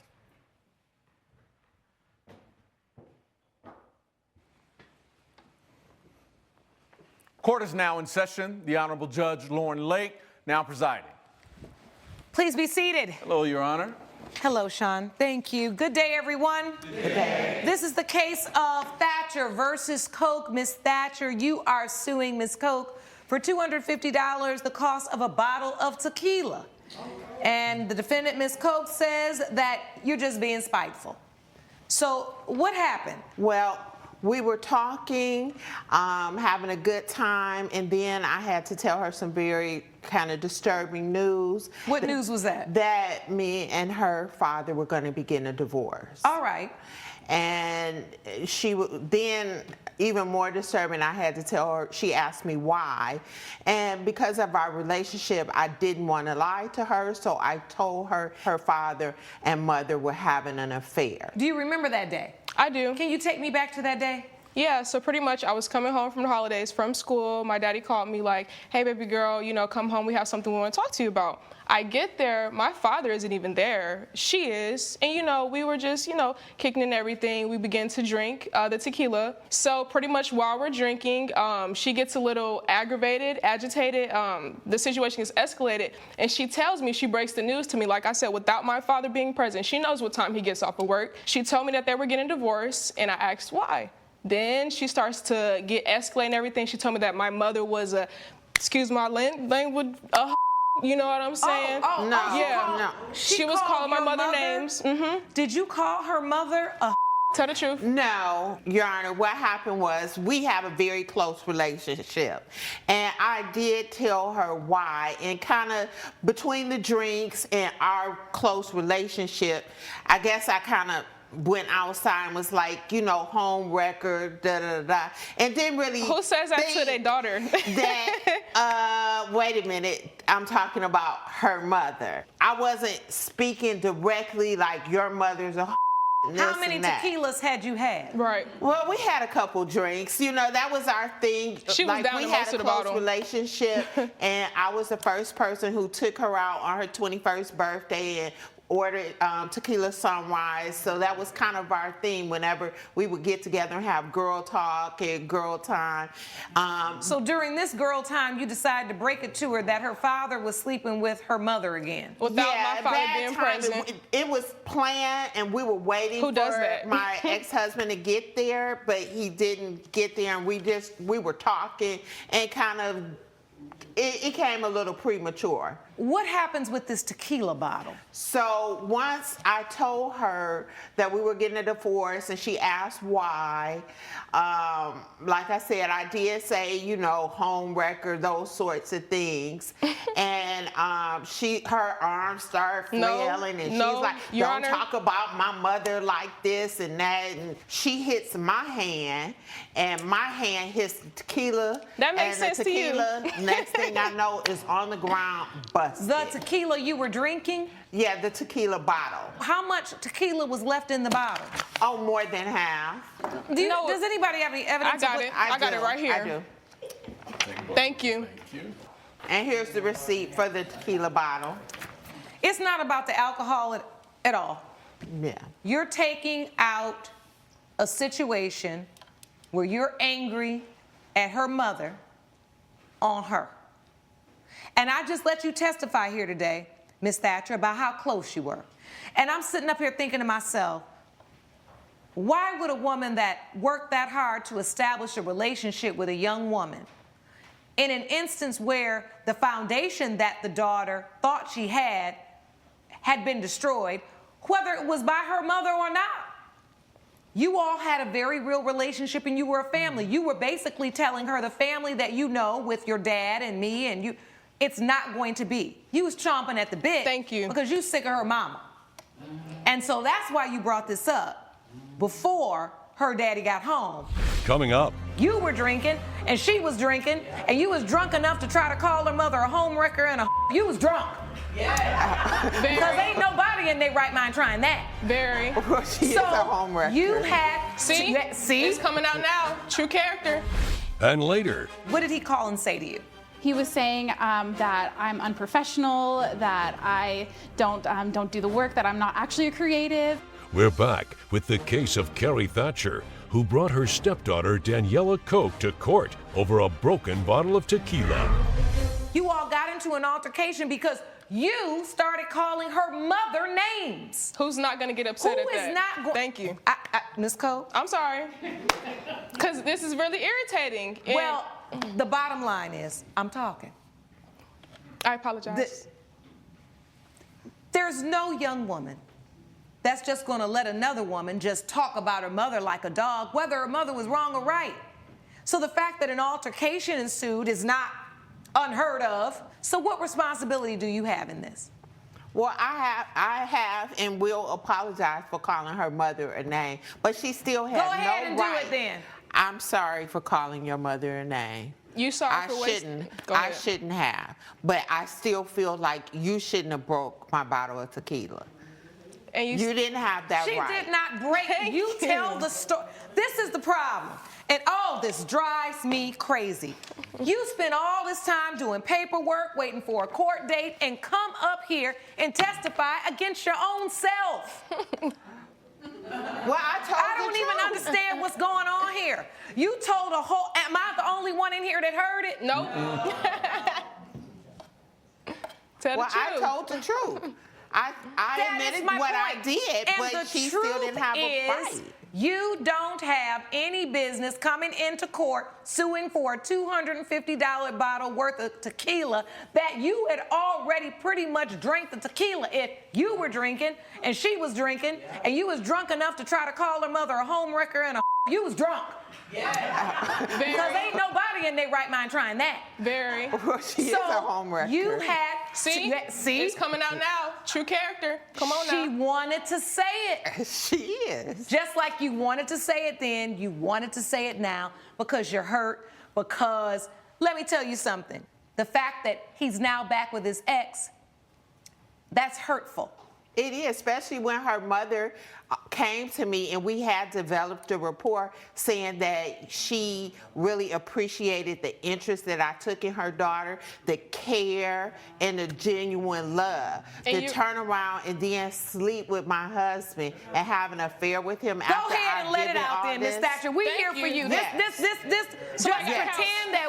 Just pretend that you lying on the couch right now. We'll be a therapist. Okay. Go ahead, because you need to get it out. You are hurt. You are offended. You are betrayed. You are disgusted. Go ahead. And can I say one thing before she goes? Stop talking.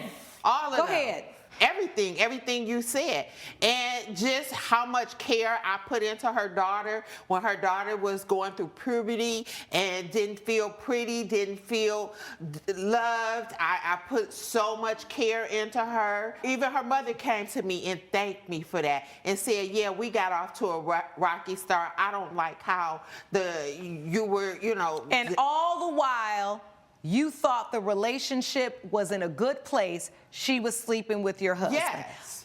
That's what hurt you. That's what you needed to say. That's what you felt. And that's why you came here today over $250. It's not for the tequila. $250, honey, will never cover the price of the pain that you just outlined, because it's real. Can I say one thing? All right, I'm sorry. I have my hand up. Mercy. I'm sorry. You know what? I'm sorry. This is frustrating for me, Your Honor. This really touches home because when I was a child, my parents divorced. She was the mistress. So it's just like you're upset at something that you put my family through from the jump. No. We have to go to family therapy and everything. Let me spin around and give you 30 seconds now.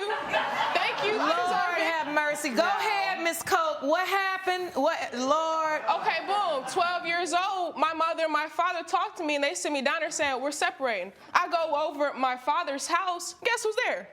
I'm like, who is this? And it's just like she made an effort, in family therapy and everything, but it's just like, how are you upset and you're doing all of this over what my mother did to you? And you did that to my mama and me. That is not true. Hold on now. What they say, what goes around comes around.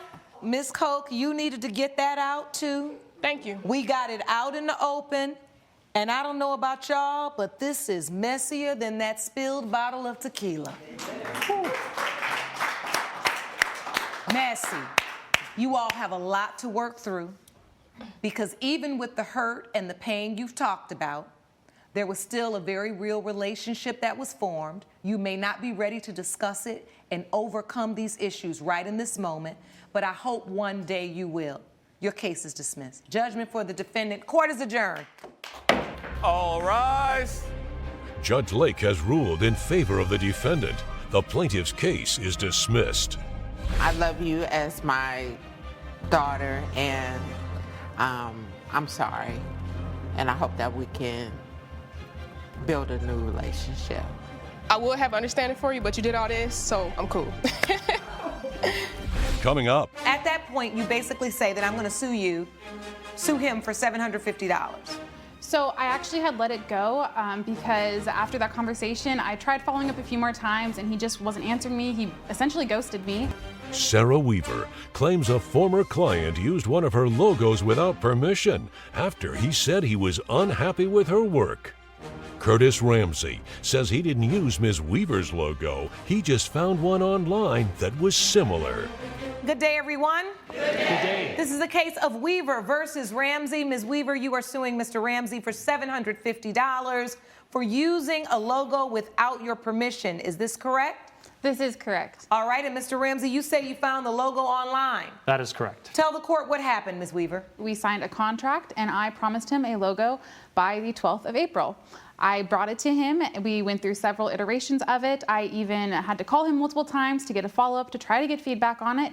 When I sent him the final product, then he said he did not want it anymore. And yet a few months later, what did I see? But he was using it on his social media. I saw that he was using it for his new store launch. What was the agreement? Do you have a copy of that agreement? Yes, I have a copy of the contract right here. Thank you. So you had a contract, and in that contract, you're supposed to do a logo.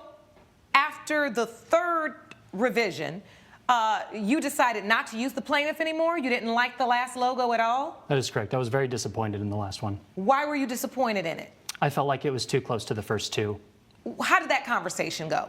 He was saying that I'm unprofessional, that I don't do the work, that I'm not actually a creative, really challenging me and my business. I actually had let it go because after that conversation, I tried following up a few more times and he just wasn't answering me. He essentially ghosted me. And then months later, when I was on social media, I was scrolling through and I saw his clothing brand finally launched and he was using my logo. All he did, he changed the colors, a little bit of the spacing, but it essentially is the same logo I gave him. Do you have that? Who has that? I have that. Coming up. So where'd you get this from, Mr. Ramsey? Just off of the free share website. So like I said, I did not. Already with I did not. We're back with a dispute between Sarah Weaver and her former client, Curtis Ramsey, over a stolen logo design.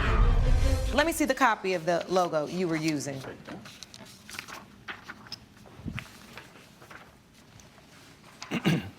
Now, Your Honor, this is a logo that I actually got off of a free share website. It's a free domain. I'm allowed to use anything on there as far as logos, as far as my branding goes. This logo is substantially similar to the one that Ms. Weaver says she designed. Sure, I'll admit that.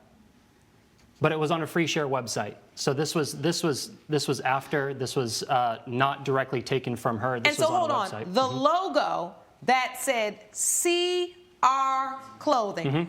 This third final is the one that Ms. Weaver designed. The logo you're currently using is purple and gold and says CR Clothing. Clothing is just elevated a little bit more. The logo that you're using here is substantially similar to that. It's just purple and gold. The word clothing is a little higher and the R has been dropped down. So you are stating in your testimony that you found this exact logo on a free website. That is correct. So I actually did, after finding this, I did search online. I did a reverse image search, and I did find it on the website. However, that free domain website, I checked while I was making it. I definitely want to make sure I always have original work. I compare my work to other things that are already out there just to make sure that it doesn't look like a copy. So I checked the website. It was not there. And then months later, after he had already been using that logo, it is on there. So I believe he was the one to upload it. Judge Lake's verdict when We the People returns. So where'd you get this from, Mr. Ramsey? Just off of the free share website. So like I said, I did not. Already with I did your not. initials, but it's just a different color, and you just happen to download it. That is correct. I don't believe you found this particular logo. Just so happened to find it on the website with your. If you all would have shown me a D and a C, a D and an F, and maybe somehow it was. This is like the exact logo, with the letters just slightly and the words slightly rearranged. This is too substantially similar to what Miss Weaver created. I don't believe you got it off the free website. I think you just didn't love it that much. You didn't want to pay the rest of the money, and so you just decided to tweak it a little bit on your own and get yourself a $750 logo instead of a $1,500 logo, and that's not how you do business. For that reason, judgment for the plaintiff is $750. Court is adjourned. All rise.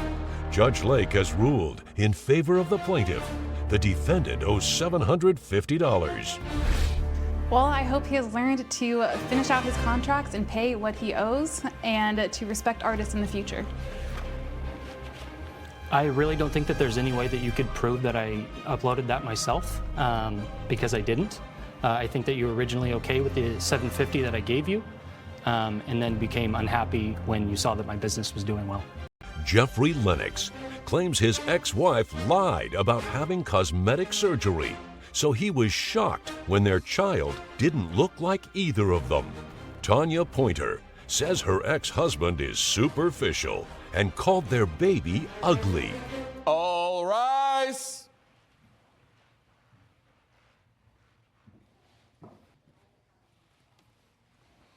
Court is now in session. The Honorable Judge Lauren Lake presiding. Hello, Your Honor. Hello, please be seated. Good day, everyone. Good day. This is the case of Lennox versus Pointer. Mr. Lennox, you are suing Ms. Pointer for $9,800 for breach of contract. Is that correct? Yes, Your Honor. And Ms. Pointer, you say the plaintiff is being superficial and you did not breach any contract. Is that Your correct? Honor. All right, I'll start with you, Mr. Lennox. What happened? Thank you, Your Honor. Well, what happened, I mean, I imagine back to when I was a child, and on the counter at my family home, I see photos of my family going down generations, and I saw little me there, and I imagined one day that I would have my own child to have a picture with on that counter.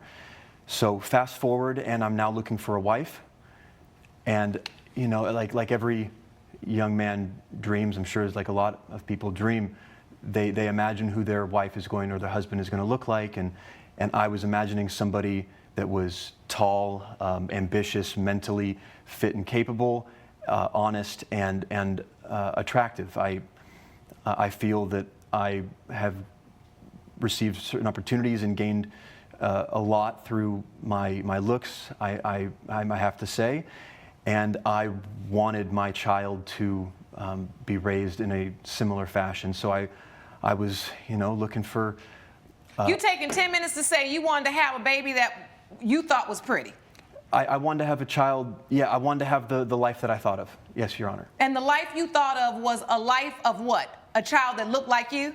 Yeah, I mean, a child that looked like yes, Your Honor.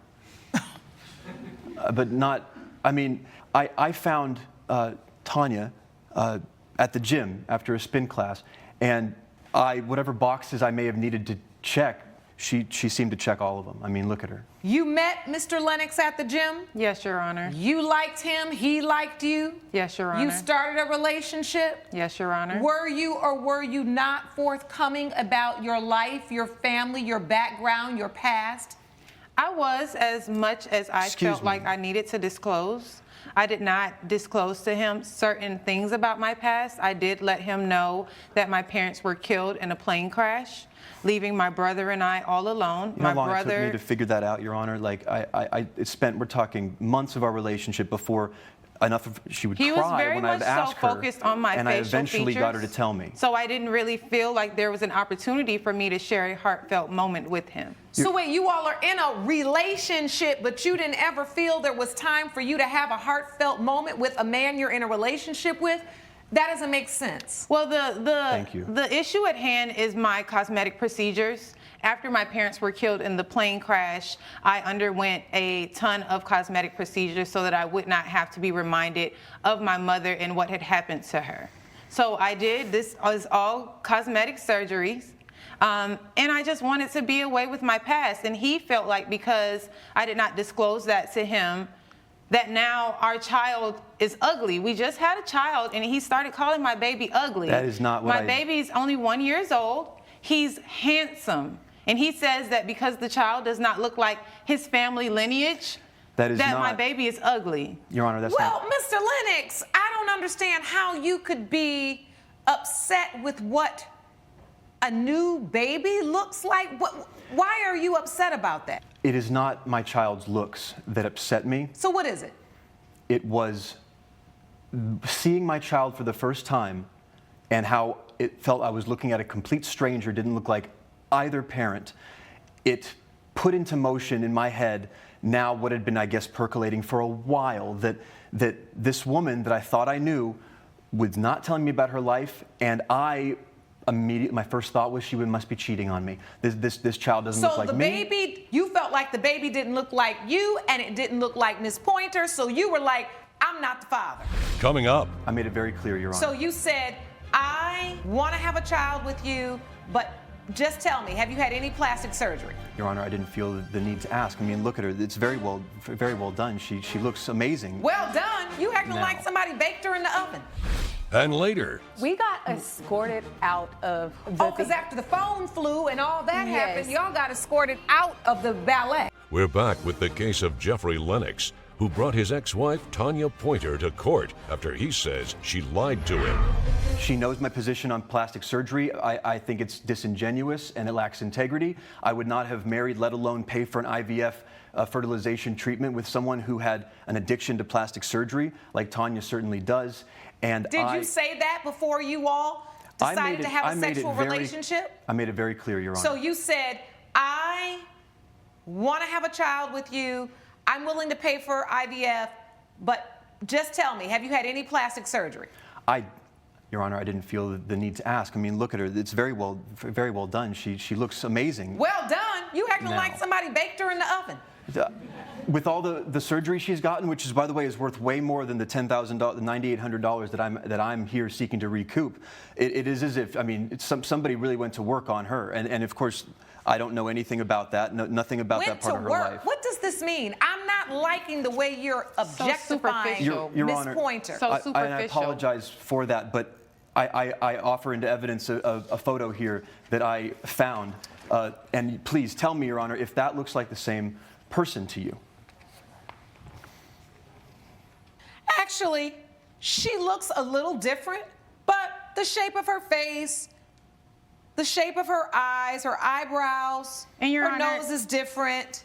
May I just say that I am not ashamed of that photo. I did not get those cosmetic procedures because I thought that I was ugly. I got those cosmetic procedures because it was traumatizing looking in the mirror and being reminded of my mother's face. So it was very devastating for me to find out that he felt like our child was ugly.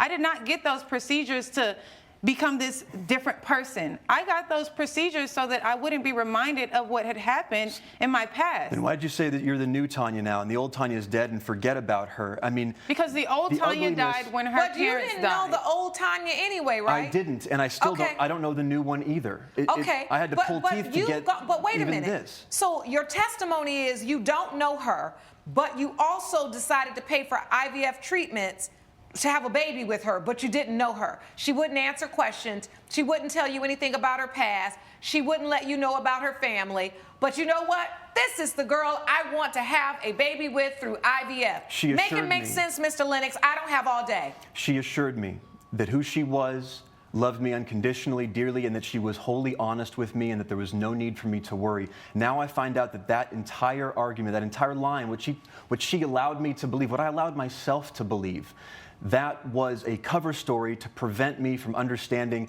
that she hacked at her body to upgrade herself. I mean, her brother apparently used it to try to start a new life. She upgrades her physical form or something.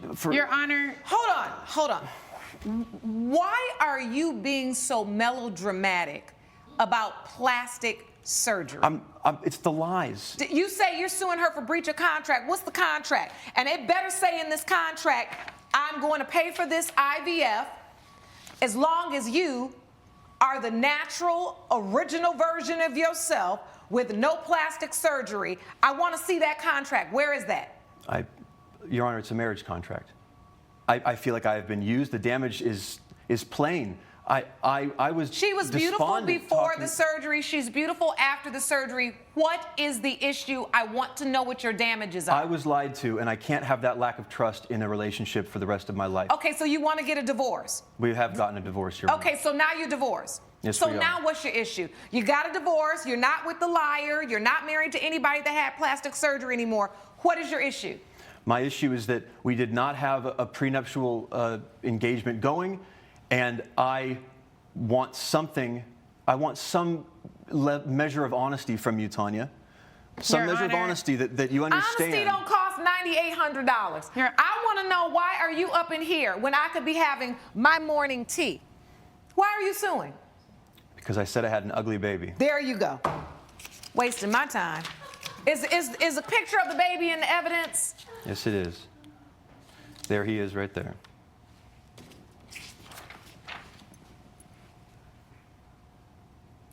So you're angry because this baby doesn't look the way you envisioned in your mind.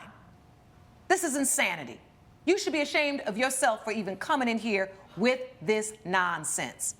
Your Honor, if I may, I felt I've made it very clear. I had a dream when I was young, and it was to not have a disingenuous, lying, deceitful wife, and that is what I found that I've had. No, what we found is that you are delusional. Okay. And guess what? If this is really what you wanted, you didn't have the agreement that reflected what your desires truly were. I don't know if this is because you all have broken up. I really don't know what this is about, but you've stood in this courtroom today and got on my last nerve. I don't have any more time for a judgment for the defendant. Court is adjourned. Judge Lake has ruled in favor of the defendant. The plaintiff's case is dismissed. I'm just so thankful that someone else can agree with me Yeah, and it's a relief to get understand. away with more upgrades, huh? More money that's You're not yours so that you deserve. superficial. You're still superficial. Yeah, you just- Have you learned anything? You and the judge got along way too well. Coming up. I was bored out of my mind and decided to text a few of my friends, and he got angry and grabbed it from me.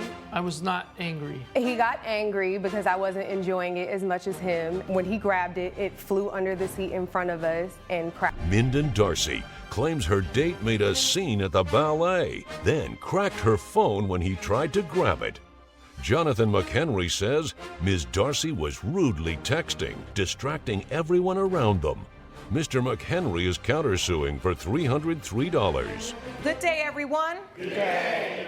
This is the case of Darcy versus McHenry. Ms. Darcy, you are suing Mr. McHenry for $224 over a cracked cell phone screen. Is that correct? Yes, Your Honor. And defendant Mr. McHenry, you claim that the plaintiff caused this issue, and you're countersuing for $303 for the cost of the ballet tickets. Is that correct? Yes. All right, let's start with you, Ms. Darcy.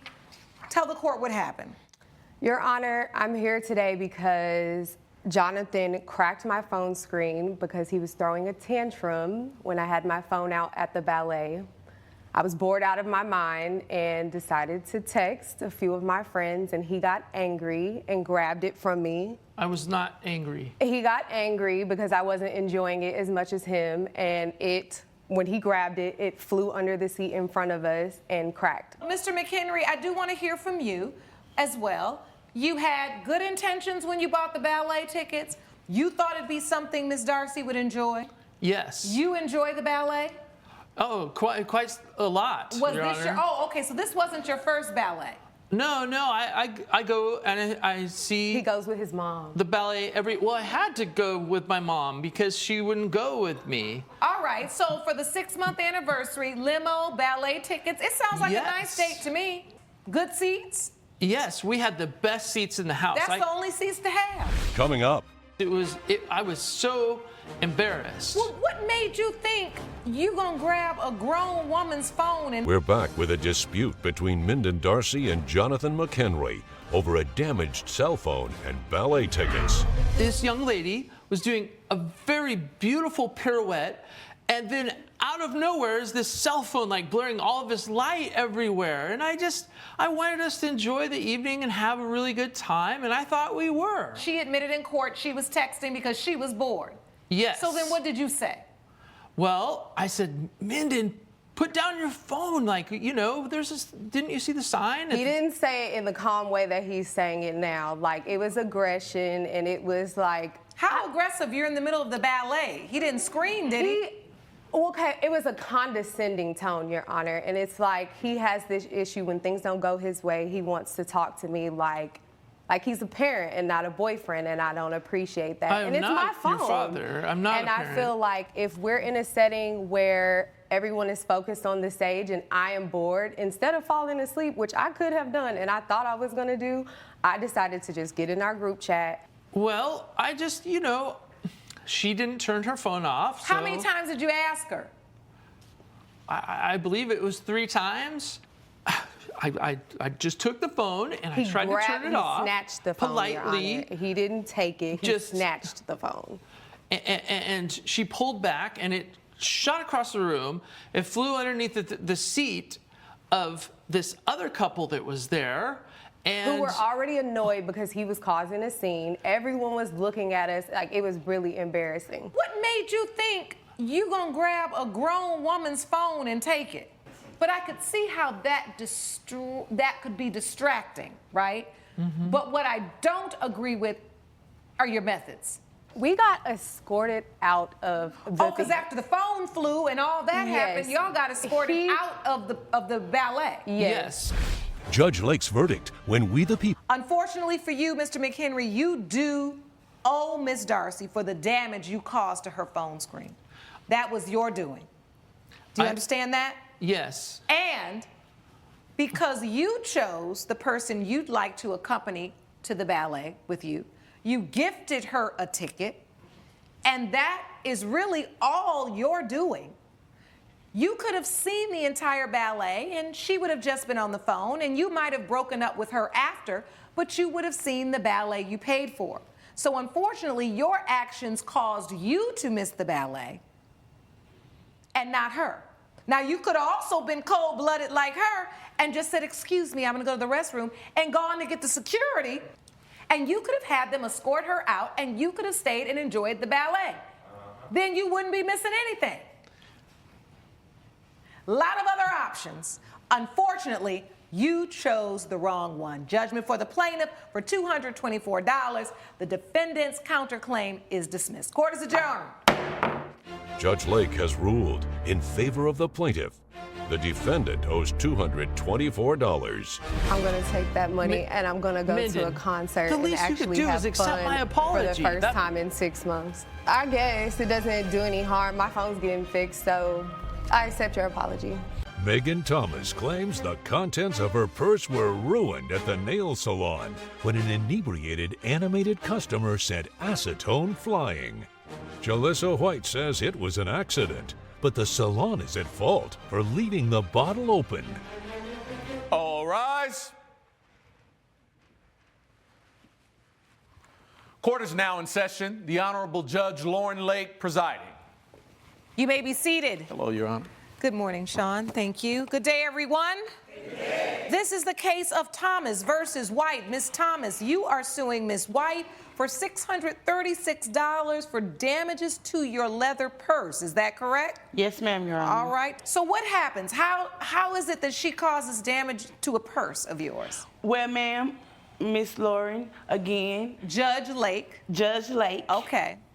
That's all right. Miss Lauren is good outside of court, but we're in court, so is Judge Lake, all right? Judge Lake, as I was sitting down from getting my pedicure to get my manicure, the nail tech, Mr. Kevin, he brought me over mimosas because at this particular nail salon, they serve mimosas. Okay. Well, yeah. Those are the best ones. The best ones. Yes, yeah, I like the ones that have that. With the little sister here was on her third.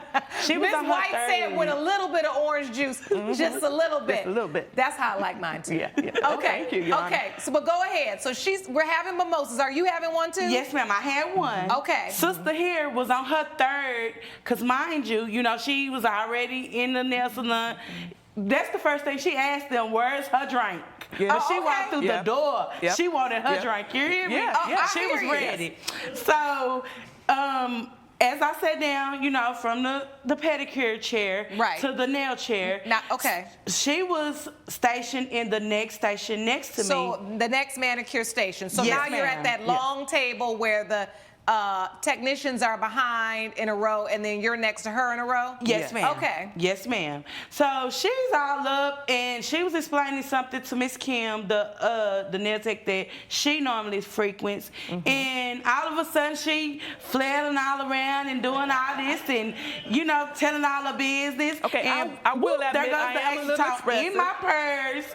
I am a little expressive. I do have a tendency to talk with my hands, and sometimes, I get overexcited, and then I knock things down. Drama queen. But hold on now. Wait, what story were you telling, Miss White? Well, I'm a loyal customer at Tiny's nail salon. Okay, so I'm there. Everybody knows me. Everybody knows my name. It's like that show Cheers. Yes. It's like Sometimes everybody you knows want to go. Lisa. Yeah, we're going to have a good time. 'cause Yes, they you serve want to free go where drinks. everybody knows your name. Yes, they serve free drinks. Alcoholic And again. once again, you know that little bit of orange juice. Alcoholic. I'm not alcoholic, thank you. Alcoholic. But anyway, that day, everybody wanted to know what happened with my car situation because I explained it to them before.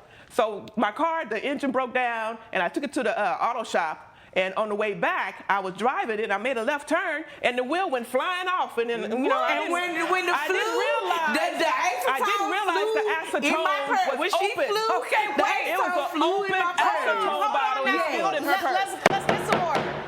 This story is fascinating. Okay. But I have to listen to each person one at a time to be able to understand it. Okay. Yes, ma'am. So you're in the story about your car. Right. And I talk with my hands. I get it. So the acetone, it was open, an open acetone bottle spilled inside her purse. So there, as you're talking, an acetone bottle, which was being used at one of the stations. Right. You talked about how the wheel. Yeah, the wheel went flying off, and there I was stuck making my left turn. But your hand. Yeah, my hand went and hit it, and it spilled inside her purse, which she was next. I don't know, whichever one, but Okay, so you admit your hand hit the acetone, it fell inside her purse. Right. Now, why was the acetone open? Was somebody soaking off some nails? Well, that's the nail tech. That Miss Kim wait, was or the Kevin, acetone? I don't know hold which on one. now, Miss White. Was the acetone in a bottle without the top? Or was the acetone like in something like when they put it sometime in the little bowl when they're trying to make the little... No, this was in a bottle. It was a bottle, and it was, she might have just poured it, I guess, getting ready to serve me. She might have just opened it up and poured it into a bowl, but she forgot to put the top on. All right, so it goes in Ms. Thomas's purse. So you're sitting there getting your nails done. Next thing you know, this acetone's in your purse. Coming up. I also had a picture of my grandmother and myself as a kid, as a little girl, that was very sentimental to me, that was totally ruined, Your Honor. And later. I told him that I was not prepared to go off trail. I was only prepared to go on a normal hike. I felt pressured and a lot of anxiety over going off trail with someone who I had known for only a month. We're back with the case of Megan Thomas, who blames Jalissa White for destroying her purse with acetone. What happens next? Well, the nail techs and her, they tried to clean it out. They got some towels and napkins and stuff, tried to clean it out or what have you. I helped. And, at the time, it wasn't as bad as it is now, because, it just happened. But my passport was ruined. My, it was important, little money order receipts that was ruined.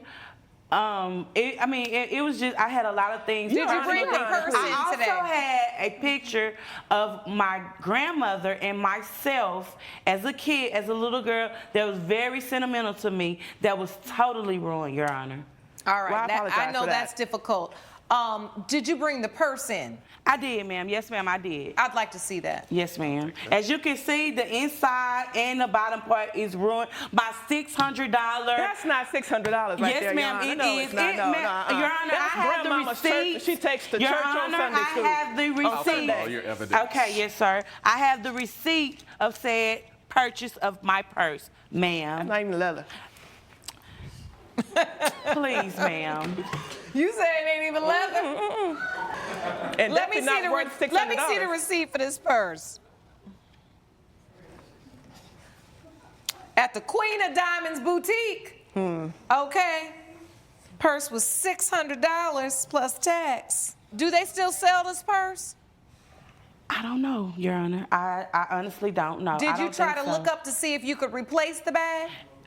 Yes, ma'am, I did, and they didn't have that specific color. When I bought the purse, I bought it for a particular outfit that I had, and they didn't have that specific color. They had only different colors. And you had your purse, what, sitting on the hook? You know, it's like at the nail salon, and I know you frequent as well, Your Honor. They have hooks like where you can on the side on where the you can side, put your yes, bag. ma'am, where you can hook your bag up.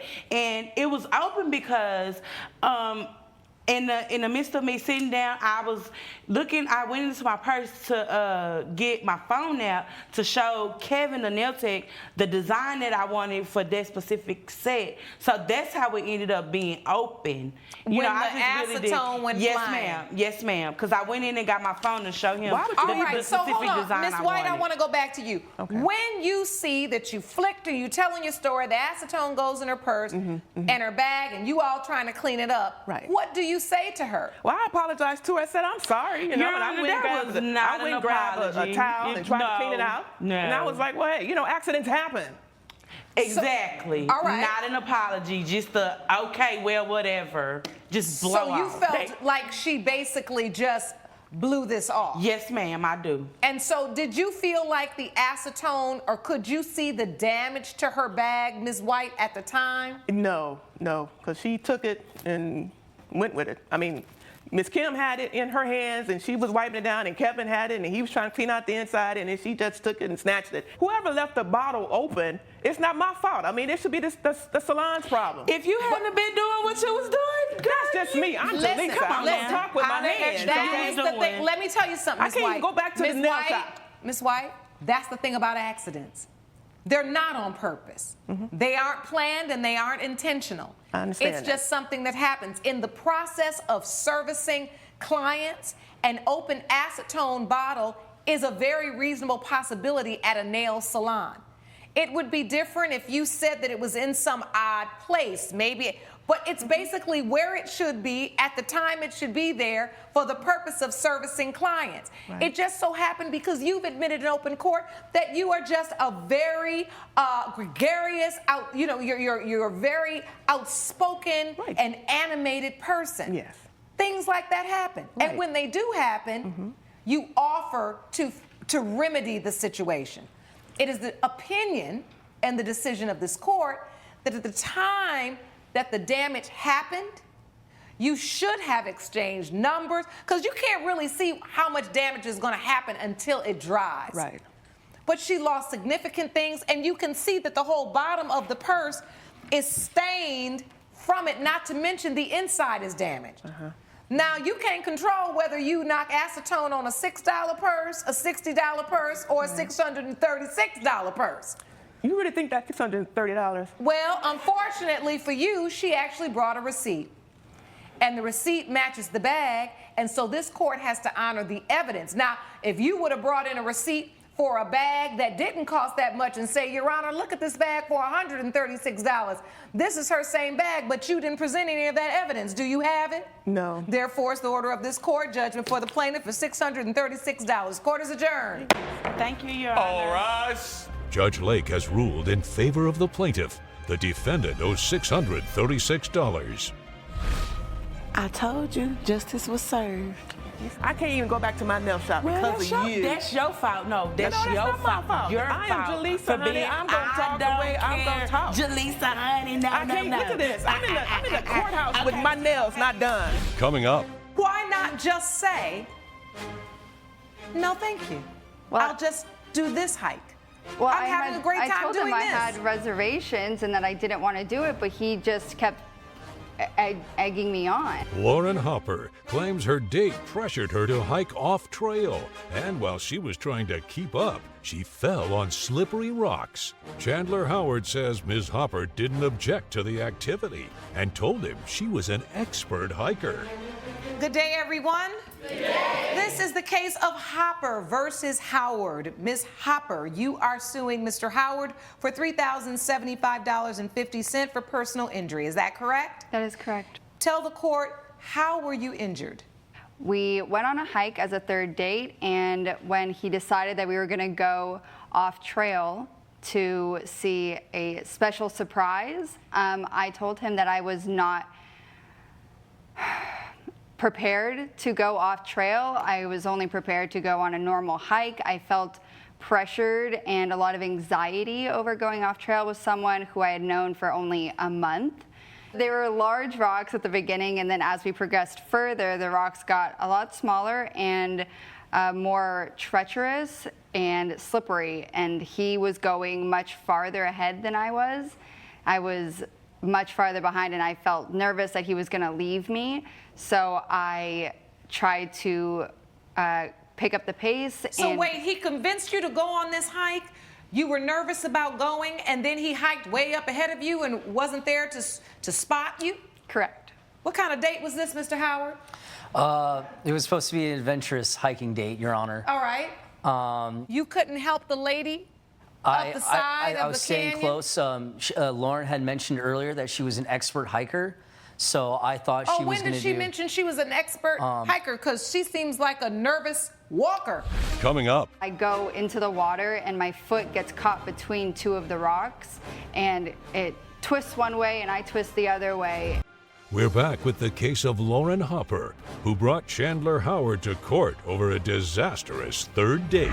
Did you express any concern about hiking being the activity of choice for the third date, Ms. Hopper? No, I actually do like hiking. I have hiked previously in my life. So when he said the name of the trail, I said, that sounds great. And as soon as we hung up, I looked up the trail to get familiar with it. It was about a 2-mile hike round trip. I thought, that's fine, I can do that. It said moderately advanced. It wasn't an issue until he said, let's go off trail. Why not just say, no, thank you. Well, I'll just do this hike.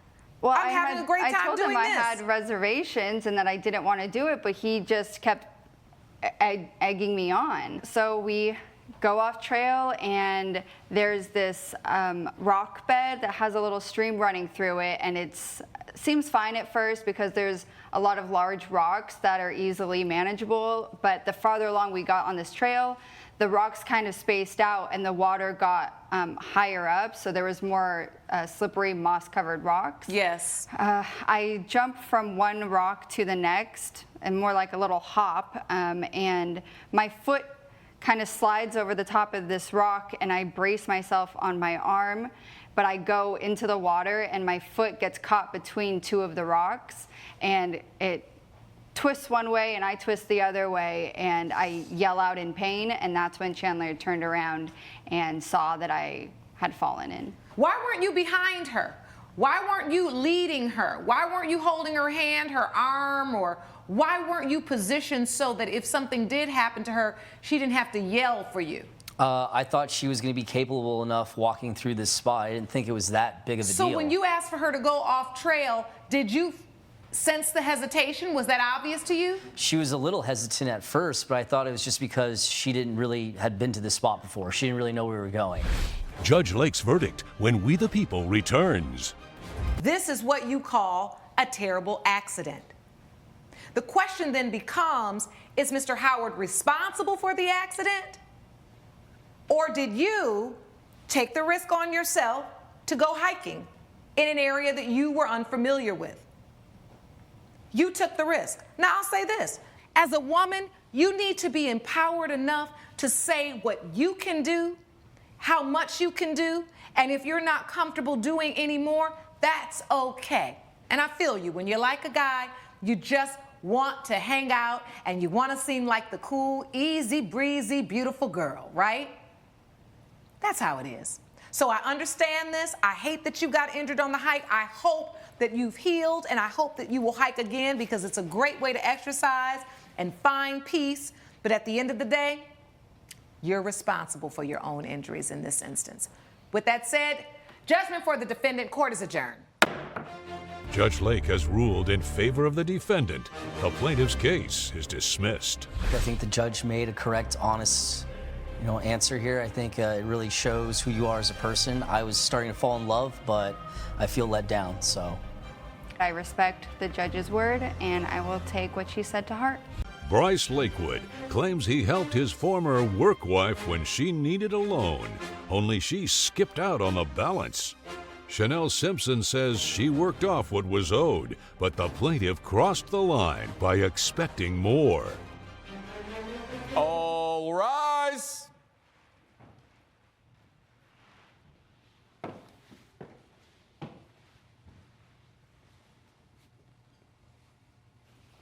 Court is now in session. The Honorable Judge Lauren Lake presiding. You may be seated.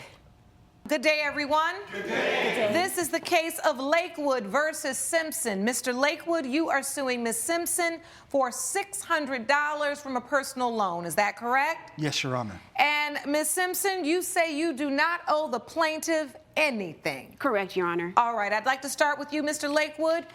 Tell me what happened. Well, Your Honor, I'm suing the defendant, Chanel Simpson, for $600 related to a loan I gave her during her time of unemployment. All right. How do you know each other? We worked at the same call center for 3 years. Okay. We were good friends during that time. As a matter of fact, a lot of people joked around the office that she was my work wife and I was her work husband. Okay. Because we used to look out for each other and communicate all the time. Like if I went to lunch, I'd buy her lunch. If she went to lunch, she'd buy me some lunch. So we just had a really good friendship, but we really just laughed it off because, the work wife, work husband thing, because we knew there was really nothing going on there. All right. And so I've heard that before, and, people do establish, alliances and friendships and very close associations in the workplace, sometimes too close, but it can work. Ms. Simpson, so you experienced a period of unemployment. That is correct, Your Honor. And can you tell me what the circumstances were that prompted you to take a loan from Mr. Lakewood? Yes, Your Honor. So I had been unemployed for a little bit of time. During my tenure at the call center, I hadn't been able to really save up a lot of money. But I had a lot of bills still coming in. So I was taking money from family whenever they were able to bless me with it to help me get things paid down. And Bryce would check in with me from time to time because we were friends. So were you still working at the call center then? No. By this time, my department had been downsized, and I was downsized along with it. All right. Mm-hmm. So you were not working at the time. No. Your family would help you out a little bit. Yes. Did you file for unemployment? Yes, but it was taking some time to come in. All right. And so during that time, you were falling behind on some bills, and you asked Mr. Lakewood to borrow money. Yes. How much money did you ask to borrow? $2,000, Your Honor. Okay, so Mr. Lakewood, she calls you and asks you to borrow $2,000? Actually, we kept in touch during the time after she became unemployed, and we shoot messages back and forth, just checking on each other. And it came to the point where I said, I understand unemployment takes a long time to kick in, and when it kicks in, they don't pay much. So I said, is there some way I can help you out? She said, sure, that'd be great. I said, well, how much do you need? And she said, well, about $2,000 would really help. Okay. So I have the proof here of the Venmo that I sent her of $2,000. I'd like to see it, please. Okay. I'll take all of your evidence here. Okay. Plus the text messages as well, Your Honor, where we And so, Ms. Simpson, you agree that you did borrow the $2,000 and he did send it? Yes, Your Honor. All right. Here's the proof. So that is not an issue. You have text messages. You guys just checking on each other? Yes. If you need a loan, I got you. $2,000. But I don't know when I can pay you back.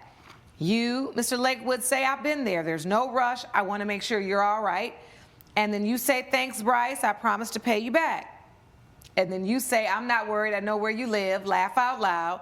You say facts. Yes. Okay, and he says, send me your Venmo, I'll send it over. So how do we get here? How is it that there are $600 remaining on the loan? Did she pay back the other $1,400? Well, Your Honor, when I made her the loan, I knew the stress level was high, and I didn't put any kind of time frame on the repayment or any That kind was of kind of you. Thank you. Or any kind of dollar amount per month or per week, because I didn't want to add to her stress. So over the next 4 months, she paid me back $1,400 of the loan. Coming up. Things started to go south for us. Why did it go south? I was in the office doing my data entry and filing papers, and Mr. Lakewood comes into the office and asks me to do a load of laundry. And later. As a landscaper, I know my plants quite well. I happen to know that none of those plants are dangerous to people in any way, shape, or form. We're back with a dispute between Bryce Lakewood and his former work wife, Chanel Simpson, over the status of a loan. I have a side printing business besides the call center that's really starting to flourish, and I needed some help with some light data entry and some filing. So I told her, if you come by once a week for 4 weeks and help me with this data entry and help me with this light filing, we'll call it even. Because I would have had to hire somebody to come in and do it anyway. All right, so that seemed like a decent compromise. You could kind of work it off instead of having the pressure to pay that back. Yes. And so, Ms. Simpson, did you agree to go work at the printing company with Mr. Lakewood? Of course, yes. And what happened? So the first 2 weeks were fine. Things went smoothly. I was in his office. I was just doing light filing work, data entry. The third week, though, things started to go south for us. Why did it go south? So I was in the office doing my data entry and filing papers, and Mr. Lakewood comes into the office and asks me to do a load of laundry. Hold on, Your Honor. I have helped her at her apartment dozens of times when something breaks or leaks or blows out. When her car broke down, I was the one that got in my car with the jumper cables to jump her car. Yeah, but I've helped that's her all a dozen mechanical. times. It's not intimate. It's not personal. I didn't ask you to do my laundry or clean my bathtub. I've never done her laundry or cleaned her bathtub, but we've helped each other back and forth a bunch of times. So why is it, Mr. Lakewood, if you've got Ms. Simpson working, why isn't you just make time to do your own laundry? Why ask her to do that? It was just a small favor. I figured that we've done favors back and forth for each other all the time, and it wouldn't be that big a deal. Okay, and she obviously didn't want to do it. I did not. Did you express that, or did you do the laundry? I did the laundry, Your Honor. Okay, so you did the laundry, and then what? So then I do the laundry. After I get that done, I'm back in the office, and then he comes in and he asks for a back rub. Oh, no, that's a complete mischaracterization, Your Honor. I'm sorry. What I said was, wow, it's been a really long day because I'd worked a double at the call center. I said, my shoulders really hurt. Man, I could use a back rub. I didn't go, I could use a back rub or something like that. You didn't have to. You looked dead at my face and said, oh, my shoulders hurt. I need a back rub. How else am I supposed to take that? And so you were offended by that? Yes. And you told him what? I told him no, that was over the line and inappropriate, and I got out of there. You got so mad, you just decided to leave? I was done for the day. I had one more week. Oh, you were done for the day? Yeah. So did you do the last week? I did. I showed up to do the last week because I wanted to finish the job and be done with the $600 that I owed him. And so did you finish the job? I feel like I did, and I got there the fourth week, and things were going fine. I was in the office in front of the filing cabinet, almost done with the last box of papers, when Mr. Lakewood walks up behind me, brushes up against my back with his chest, hands me a folder over my shoulder, and says, hey, do you mind filing this under D for me? It was deliveries, Your Honor. I run a small printing company. Under D, I just caught that. Your Honor, under deliveries, the Under things D. I print have to be delivered to my clients. Yeah, I did but not you didn't run have up to say against it her like that. and rub up against her and say, hey, file this under D or something like that. Well, you might I am as well so have. glad you weren't talking like that, because it is getting on my last nerve in here. Did you rub up against her? Let's just cut to the I didn't chase. rub Do up you against her on like purpose. Miss Simpson? Do you have affection for her that extends beyond the work husband, work wife? Because sometimes that work husband, work wife thing can be code for affections that should not be expressed because both of y'all got real husbands and real wives. or it could just be affections that maybe you're suppressing because you value the friendship more than an intimate connection, so you just want to keep it cool. So can you cut to the chase? Well, did you have feelings for her? She is low-key kind of fine, Your Honor. And I figured since we didn't work together, if she's the work wife, she might as well become the wifey wife. So and you weren't married? No, neither was I. And you weren't married? No, Your Honor. But you obviously didn't like him like that. No, I did not think he was low-key fine or any kind of fine. Well, there you have it, kids. You in here suing her for $600. She could be in here suing you. As a matter of fact, she could own your own little printing operation because what you basically did amounted to sexual harassment. Trust me, men have been sued and taken down for less. Yes, Your Honor. You cannot be asking women for back rubs and do my laundry and brushing up against them in the office. No, you cannot. I have no idea why you wasted everybody's time and brought her to court today to sue her for $600. I mean, clearly she worked off $150 worth of filing in 4 weeks. Well, Your Honor, I had to pay someone else to come in for 5 days to finish the work that she left. Yeah, because you're so busy worrying her to death about doing your laundry, rubbing your back, and coming in between the file cabinet, you threw her all off. You made her uncomfortable. And that's your fault, not hers. Judgment for the defendant, court is adjourned. I'm done with it. You know better. All rise.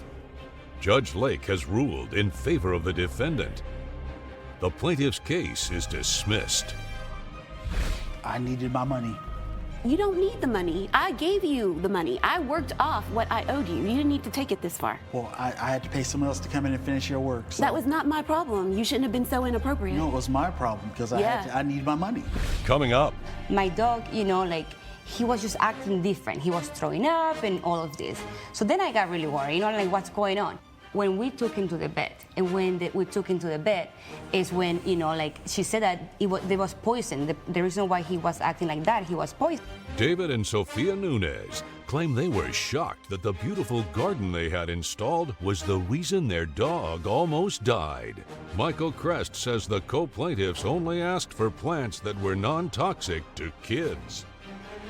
Good day, everyone. Good day. This is the case of Nunez versus Crest. Mr. and Mrs. Nunez, you are suing Mr. Crest for $2,569 in veterinary bills for your dog eating poisonous plants. Is that correct? That's correct. And the defendant, you claim you provided the exact services you were contracted to do. Is that correct? That's correct, Your Honor. Start from the beginning, Mr. and Ms. Nunez. You were getting plants? Yes. Okay, explain to the court what you contracted Mr. Crest to do. My wife's always wanted a beautiful garden, so, It has always been my dream. Yeah.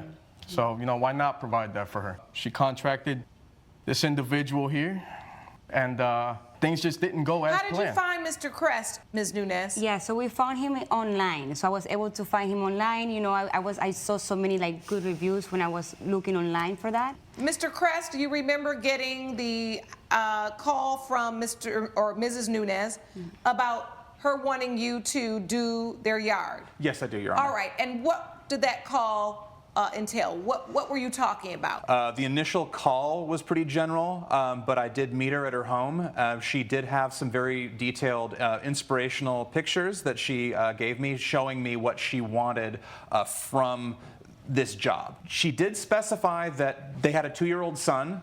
This garden needed to be safe for their child to be in. We had an arrangement that none of the flowers, none of the plants were going to be toxic. Coming up. When I came home, she told me that the dog wasn't acting right. I saw the dog. The dog was almost dead. He was lying on the ground with his tongue hanging out.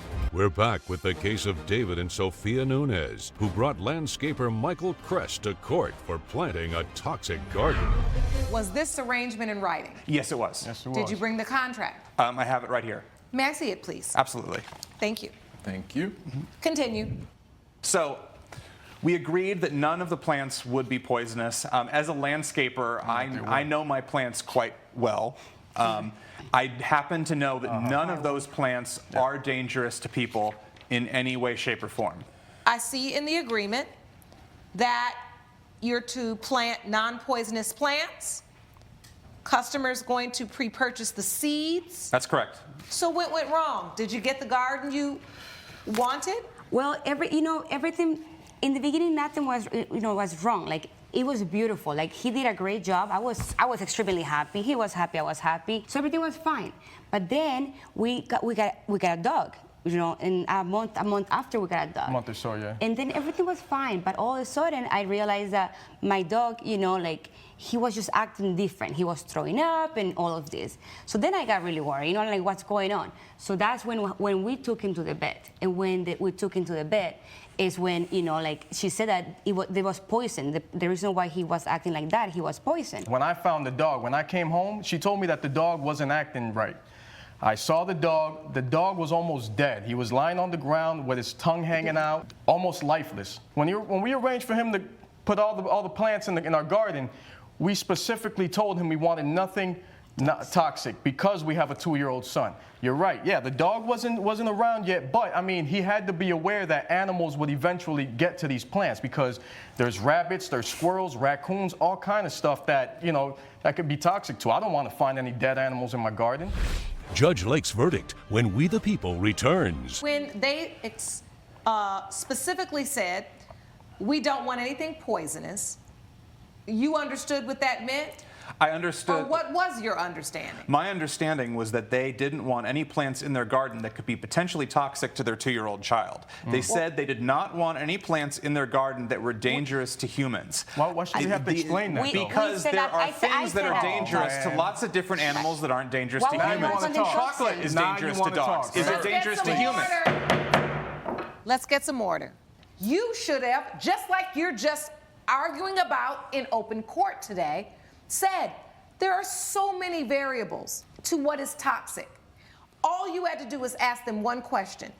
When you say nothing poisonous, do you mean poisonous to humans, animals, or both? In this instance, I do believe, Mr. Kress, you failed to ask one important question that a reasonable person in your business at that time with a family and a yard and a young child should have asked. For that reason, judgment for the plaintiff for $2,569. Court is adjourned.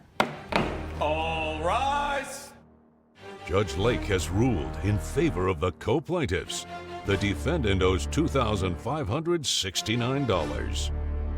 I respect Judge Lake, but I completely disagree with this. I mean, I'm sorry about what happened to your dog. I love dogs, but you did not tell me you were getting one, so I don't think there's much else I could have done. So what you're saying is you're not sorry? What I'm saying is I didn't know you were going to have a dog. Andrea Schwartz claims her former fiancé or his son need to pay for the cost of her child's birth. Wayne and Julian Pierce say that if she had a relationship with both of them, it's likely someone else is the baby's father. All rise.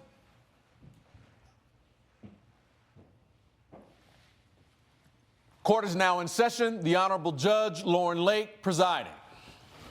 Please be seated. Hello, Your Honor. Hello. Thank you, Sean. Good day, everyone. Good day. This is the case of Schwartz versus Pierce and Pierce. Ms. Schwartz, you are suing Mr. Pierce and his son for $4,250, which is half of your birth expenses. Is that correct? That's correct, Your Honor. And the defendants, you both say you are not the father. That is correct, Your Honor. Correct, Your Honor. Well, we have a father and son as co-defendants. That's correct, Your Honor. So you should get to testify, Ms. Schwartz. How can father and son both be potential fathers? Wayne and I, we were engaged, we were fiancé, and we were planned to be married when his son moved in with us to study for his MCATs. Because Mr. Pierce is an orthopedic surgeon, and his son wanted to follow in his father's footsteps. Boy, did he! The reason our relationship went south is because he knew that I really wanted a child, and he never had the time for our relationship, let alone the relationship with his son. Your Honor, if I may, I am an orthopedic surgeon, as she said, and that requires many, many hours, and she knew that when we met, and that was one of the reasons our engagement went so long, was figuring out if that time was enough Julian is my son from my previous marriage, and I had reservations about having another child, which Andrea knew quite well. All right, so you were not convinced that you wanted to have another child. That's correct. And you all were using this engagement for really what engagements are for, is to continue to get to know one another and figure out if marriage is really the right next step. He was delaying and never made time for us or for Julian. And he knew it's very important for me, being in my 30s as a woman. I'm excited to have a child and be a mother. So you started making time for Julian? Your Honor. We spent more time together. I helped him to study since his father was not even there to help him study as he should have been. Ms. Schwartz, how old are you? I am 34. And Julian, how old are you? I'm 22, Your Honor. All right. So you obviously started to have a romantic interest in Ms. Schwartz, or was this something that just happened? How is it that you became intimate with your fiance's son? Julian came on to me, Your Honor. Your Honor, that's not true. In fact, me and Andrea had spent lots and lots of time together while my father was working. She was helping me study for the MCATs. She was, since she'd quit her job, she was spending a lot of time around the house. This time would get more and more intimate. And, really, we just developed a bond. And I suppose that it's possible that we were both holding on to resentment for my father. When I was in my adolescence, he wasn't really around much, and I didn't really think he treated my mom very well. Again, it's the same things that Andrea was upset with, that he was spending too much time at work and not enough time with her. And I think Andrea, really used that, and I think she used me as an opportunity to distract herself from that. And I will definitely deny that I came on to her. If anything, it's the opposite. She would go around the house in her underwear.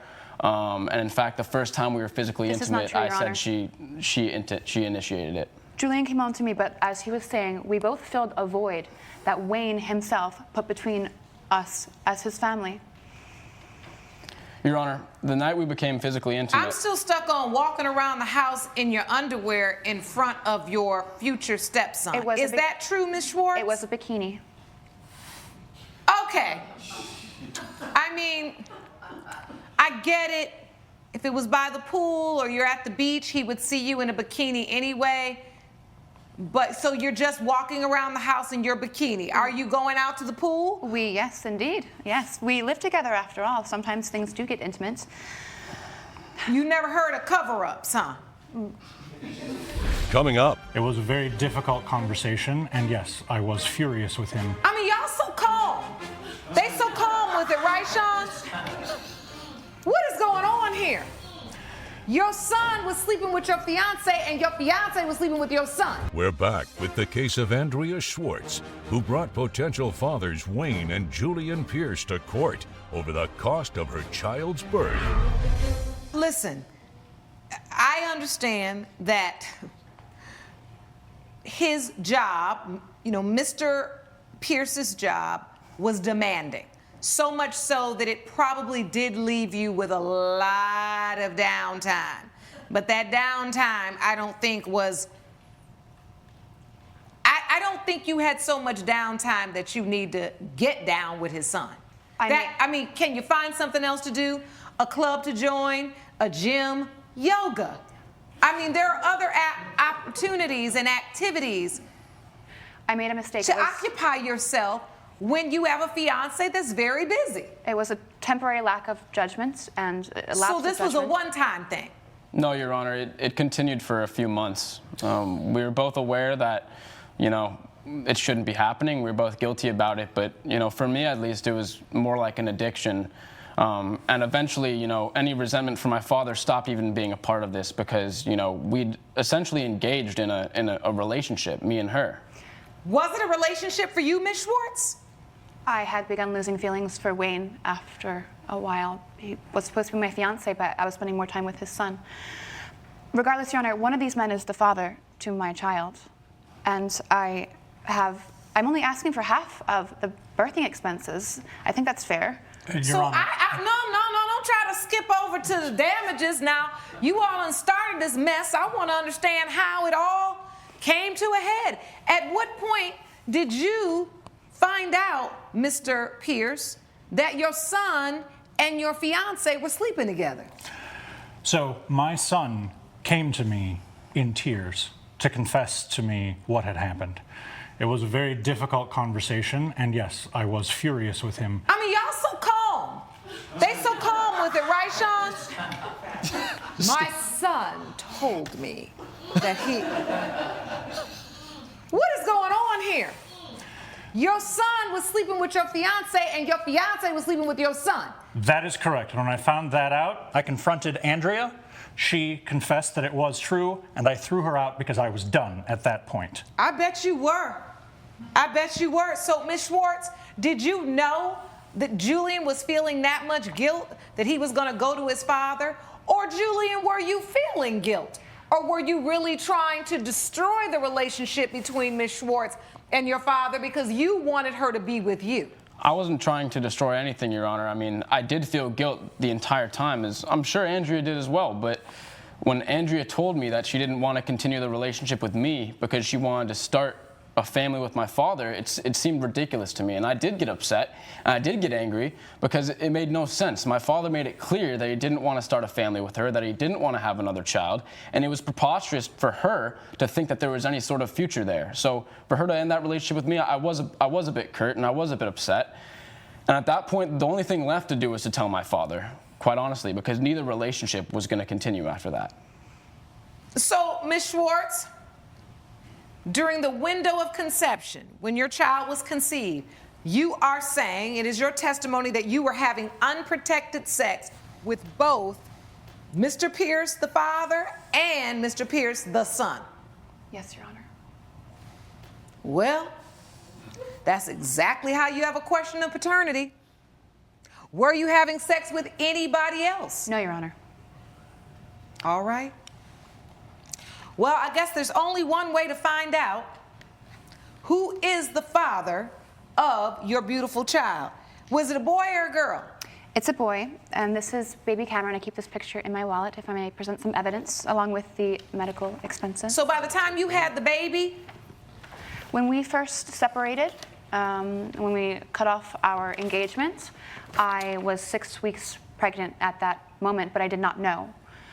And then, so when you broke up, you didn't know you were pregnant? I did not know yet.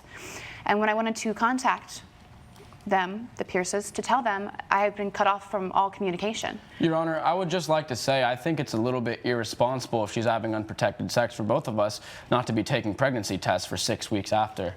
I mean, it's... You got all the answers, young Julian. I mean, I just wish you had all of this mature perspective when you decided to have sex with your father's fiance. I love that when people come to We the People, they are full of on knowledge. You know, advocates, lawyers. They've got all of the right answers and the right reasoning. But we don't have that in our own lives. I know, Your Honor, I made a monumental mistake. Are we really in position to talk about what was irresponsible right now? I've done a lot of personal work to grow from this, and I certainly will not be hurting my father like this again, and I certainly won't be doing anything like this in the future. Have you two been able to salvage your relationship and regain trust and respect for one another? We have, Your Honor. It took a lot of work and it took time, but after talking through it and how hard it was, we were able to mend our relationship and are actually closer than we have ever been. All right. Coming up. Look, I don't want to say anything about Andrea and what she does, but, you know, if she had one affair, it's possible she could have had multiple. Woo! This is messy. We're back with the case of Andrea Schwartz, who brought potential fathers Wayne and Julian Pierce to court over the cost of her child's birth. So, Ms. Schwartz, you had to have the baby by yourself? Yes, Your Who Honor. came to the hospital when the baby was born? No one did, Your Honor, because they cut me off of communication completely. As much as I tried to call them and be in contact again, I could not. So how did you notify them you were pregnant? With this, as we are here. What? We were notified via the lawsuit. didn't want to ever speak to her again after what had happened. So I did go out of my way to make sure that all communication was blocked. So, after you found that out, did you ask to see the baby? I did not, Your Honor. It brought up some very difficult feelings for me at that time. And I do work a lot, and I do spend a lot of time and energy there, and sometimes I may disconnect when things are difficult and bury myself in my work. So I did not ask to see, no.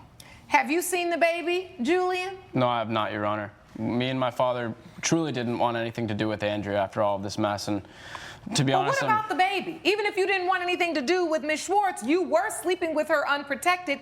If you thought, well, one of us could be this child's father, why wouldn't you not try to see the baby? I don't believe it's my baby, Your Honor. I don't believe it's my child. You don't? No. Do you believe it's your father's child? No, I don't believe it's either of our child. Why don't you believe that? Look, I don't want to say anything about Andrea and what she does, but, you know, if she had one affair, it's possible she could have had multiple. It's possible she could have been with someone after the breakups with both me and my father. I'm just saying it's not unlikely that someone else could have done this. Whew, this is messy.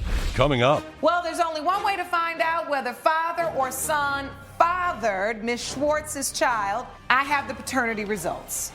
We're back with the case of Andrea Schwartz, who brought potential fathers Wayne and Julian Pierce to court over the cost of her child's birth. Well, there's only one way to find out whether father or son fathered Ms. Schwartz's child. I have the paternity results.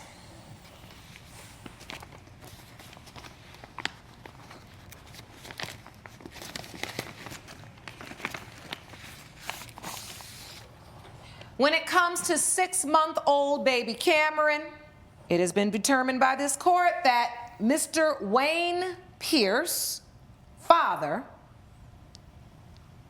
you are not the father.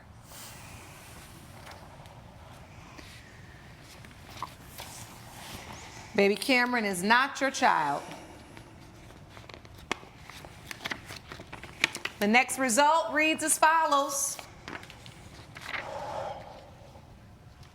As it pertains to 6-month-old baby Cameron, son Julian Pierce, it has been determined by this court, Mr. Pierce, you are the father.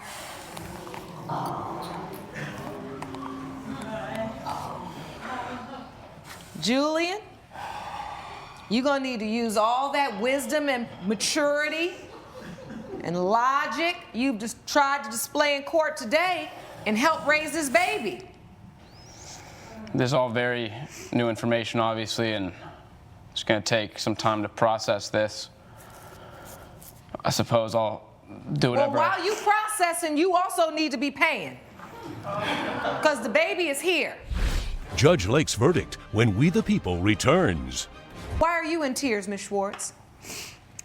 I have made my mistake with Wayne, and I was hoping to potentially mend our relationship by having this child between us. And I thank you. Oh, you were hoping that the child would be Dad's child, so that you all could get back together because you really have regret for sleeping with his son. I do. I made a mistake. I don't know if you ever get over that, though. Do you, Sean? No, I don't think so. Ain't no birthday, no holiday ever gonna be the same. So with that said, Mr. Pierce, you are going to be responsible for expenses that Ms. Schwartz has incurred since this child was born, and now courts have been ruling that you're even responsible for the expenses incurred before this child was born. So it is the judgment of this court, judgment for the plaintiff for $4,250. Court is adjourned. Judge Lake has ruled in favor of the plaintiff. The defendant owes $4,250.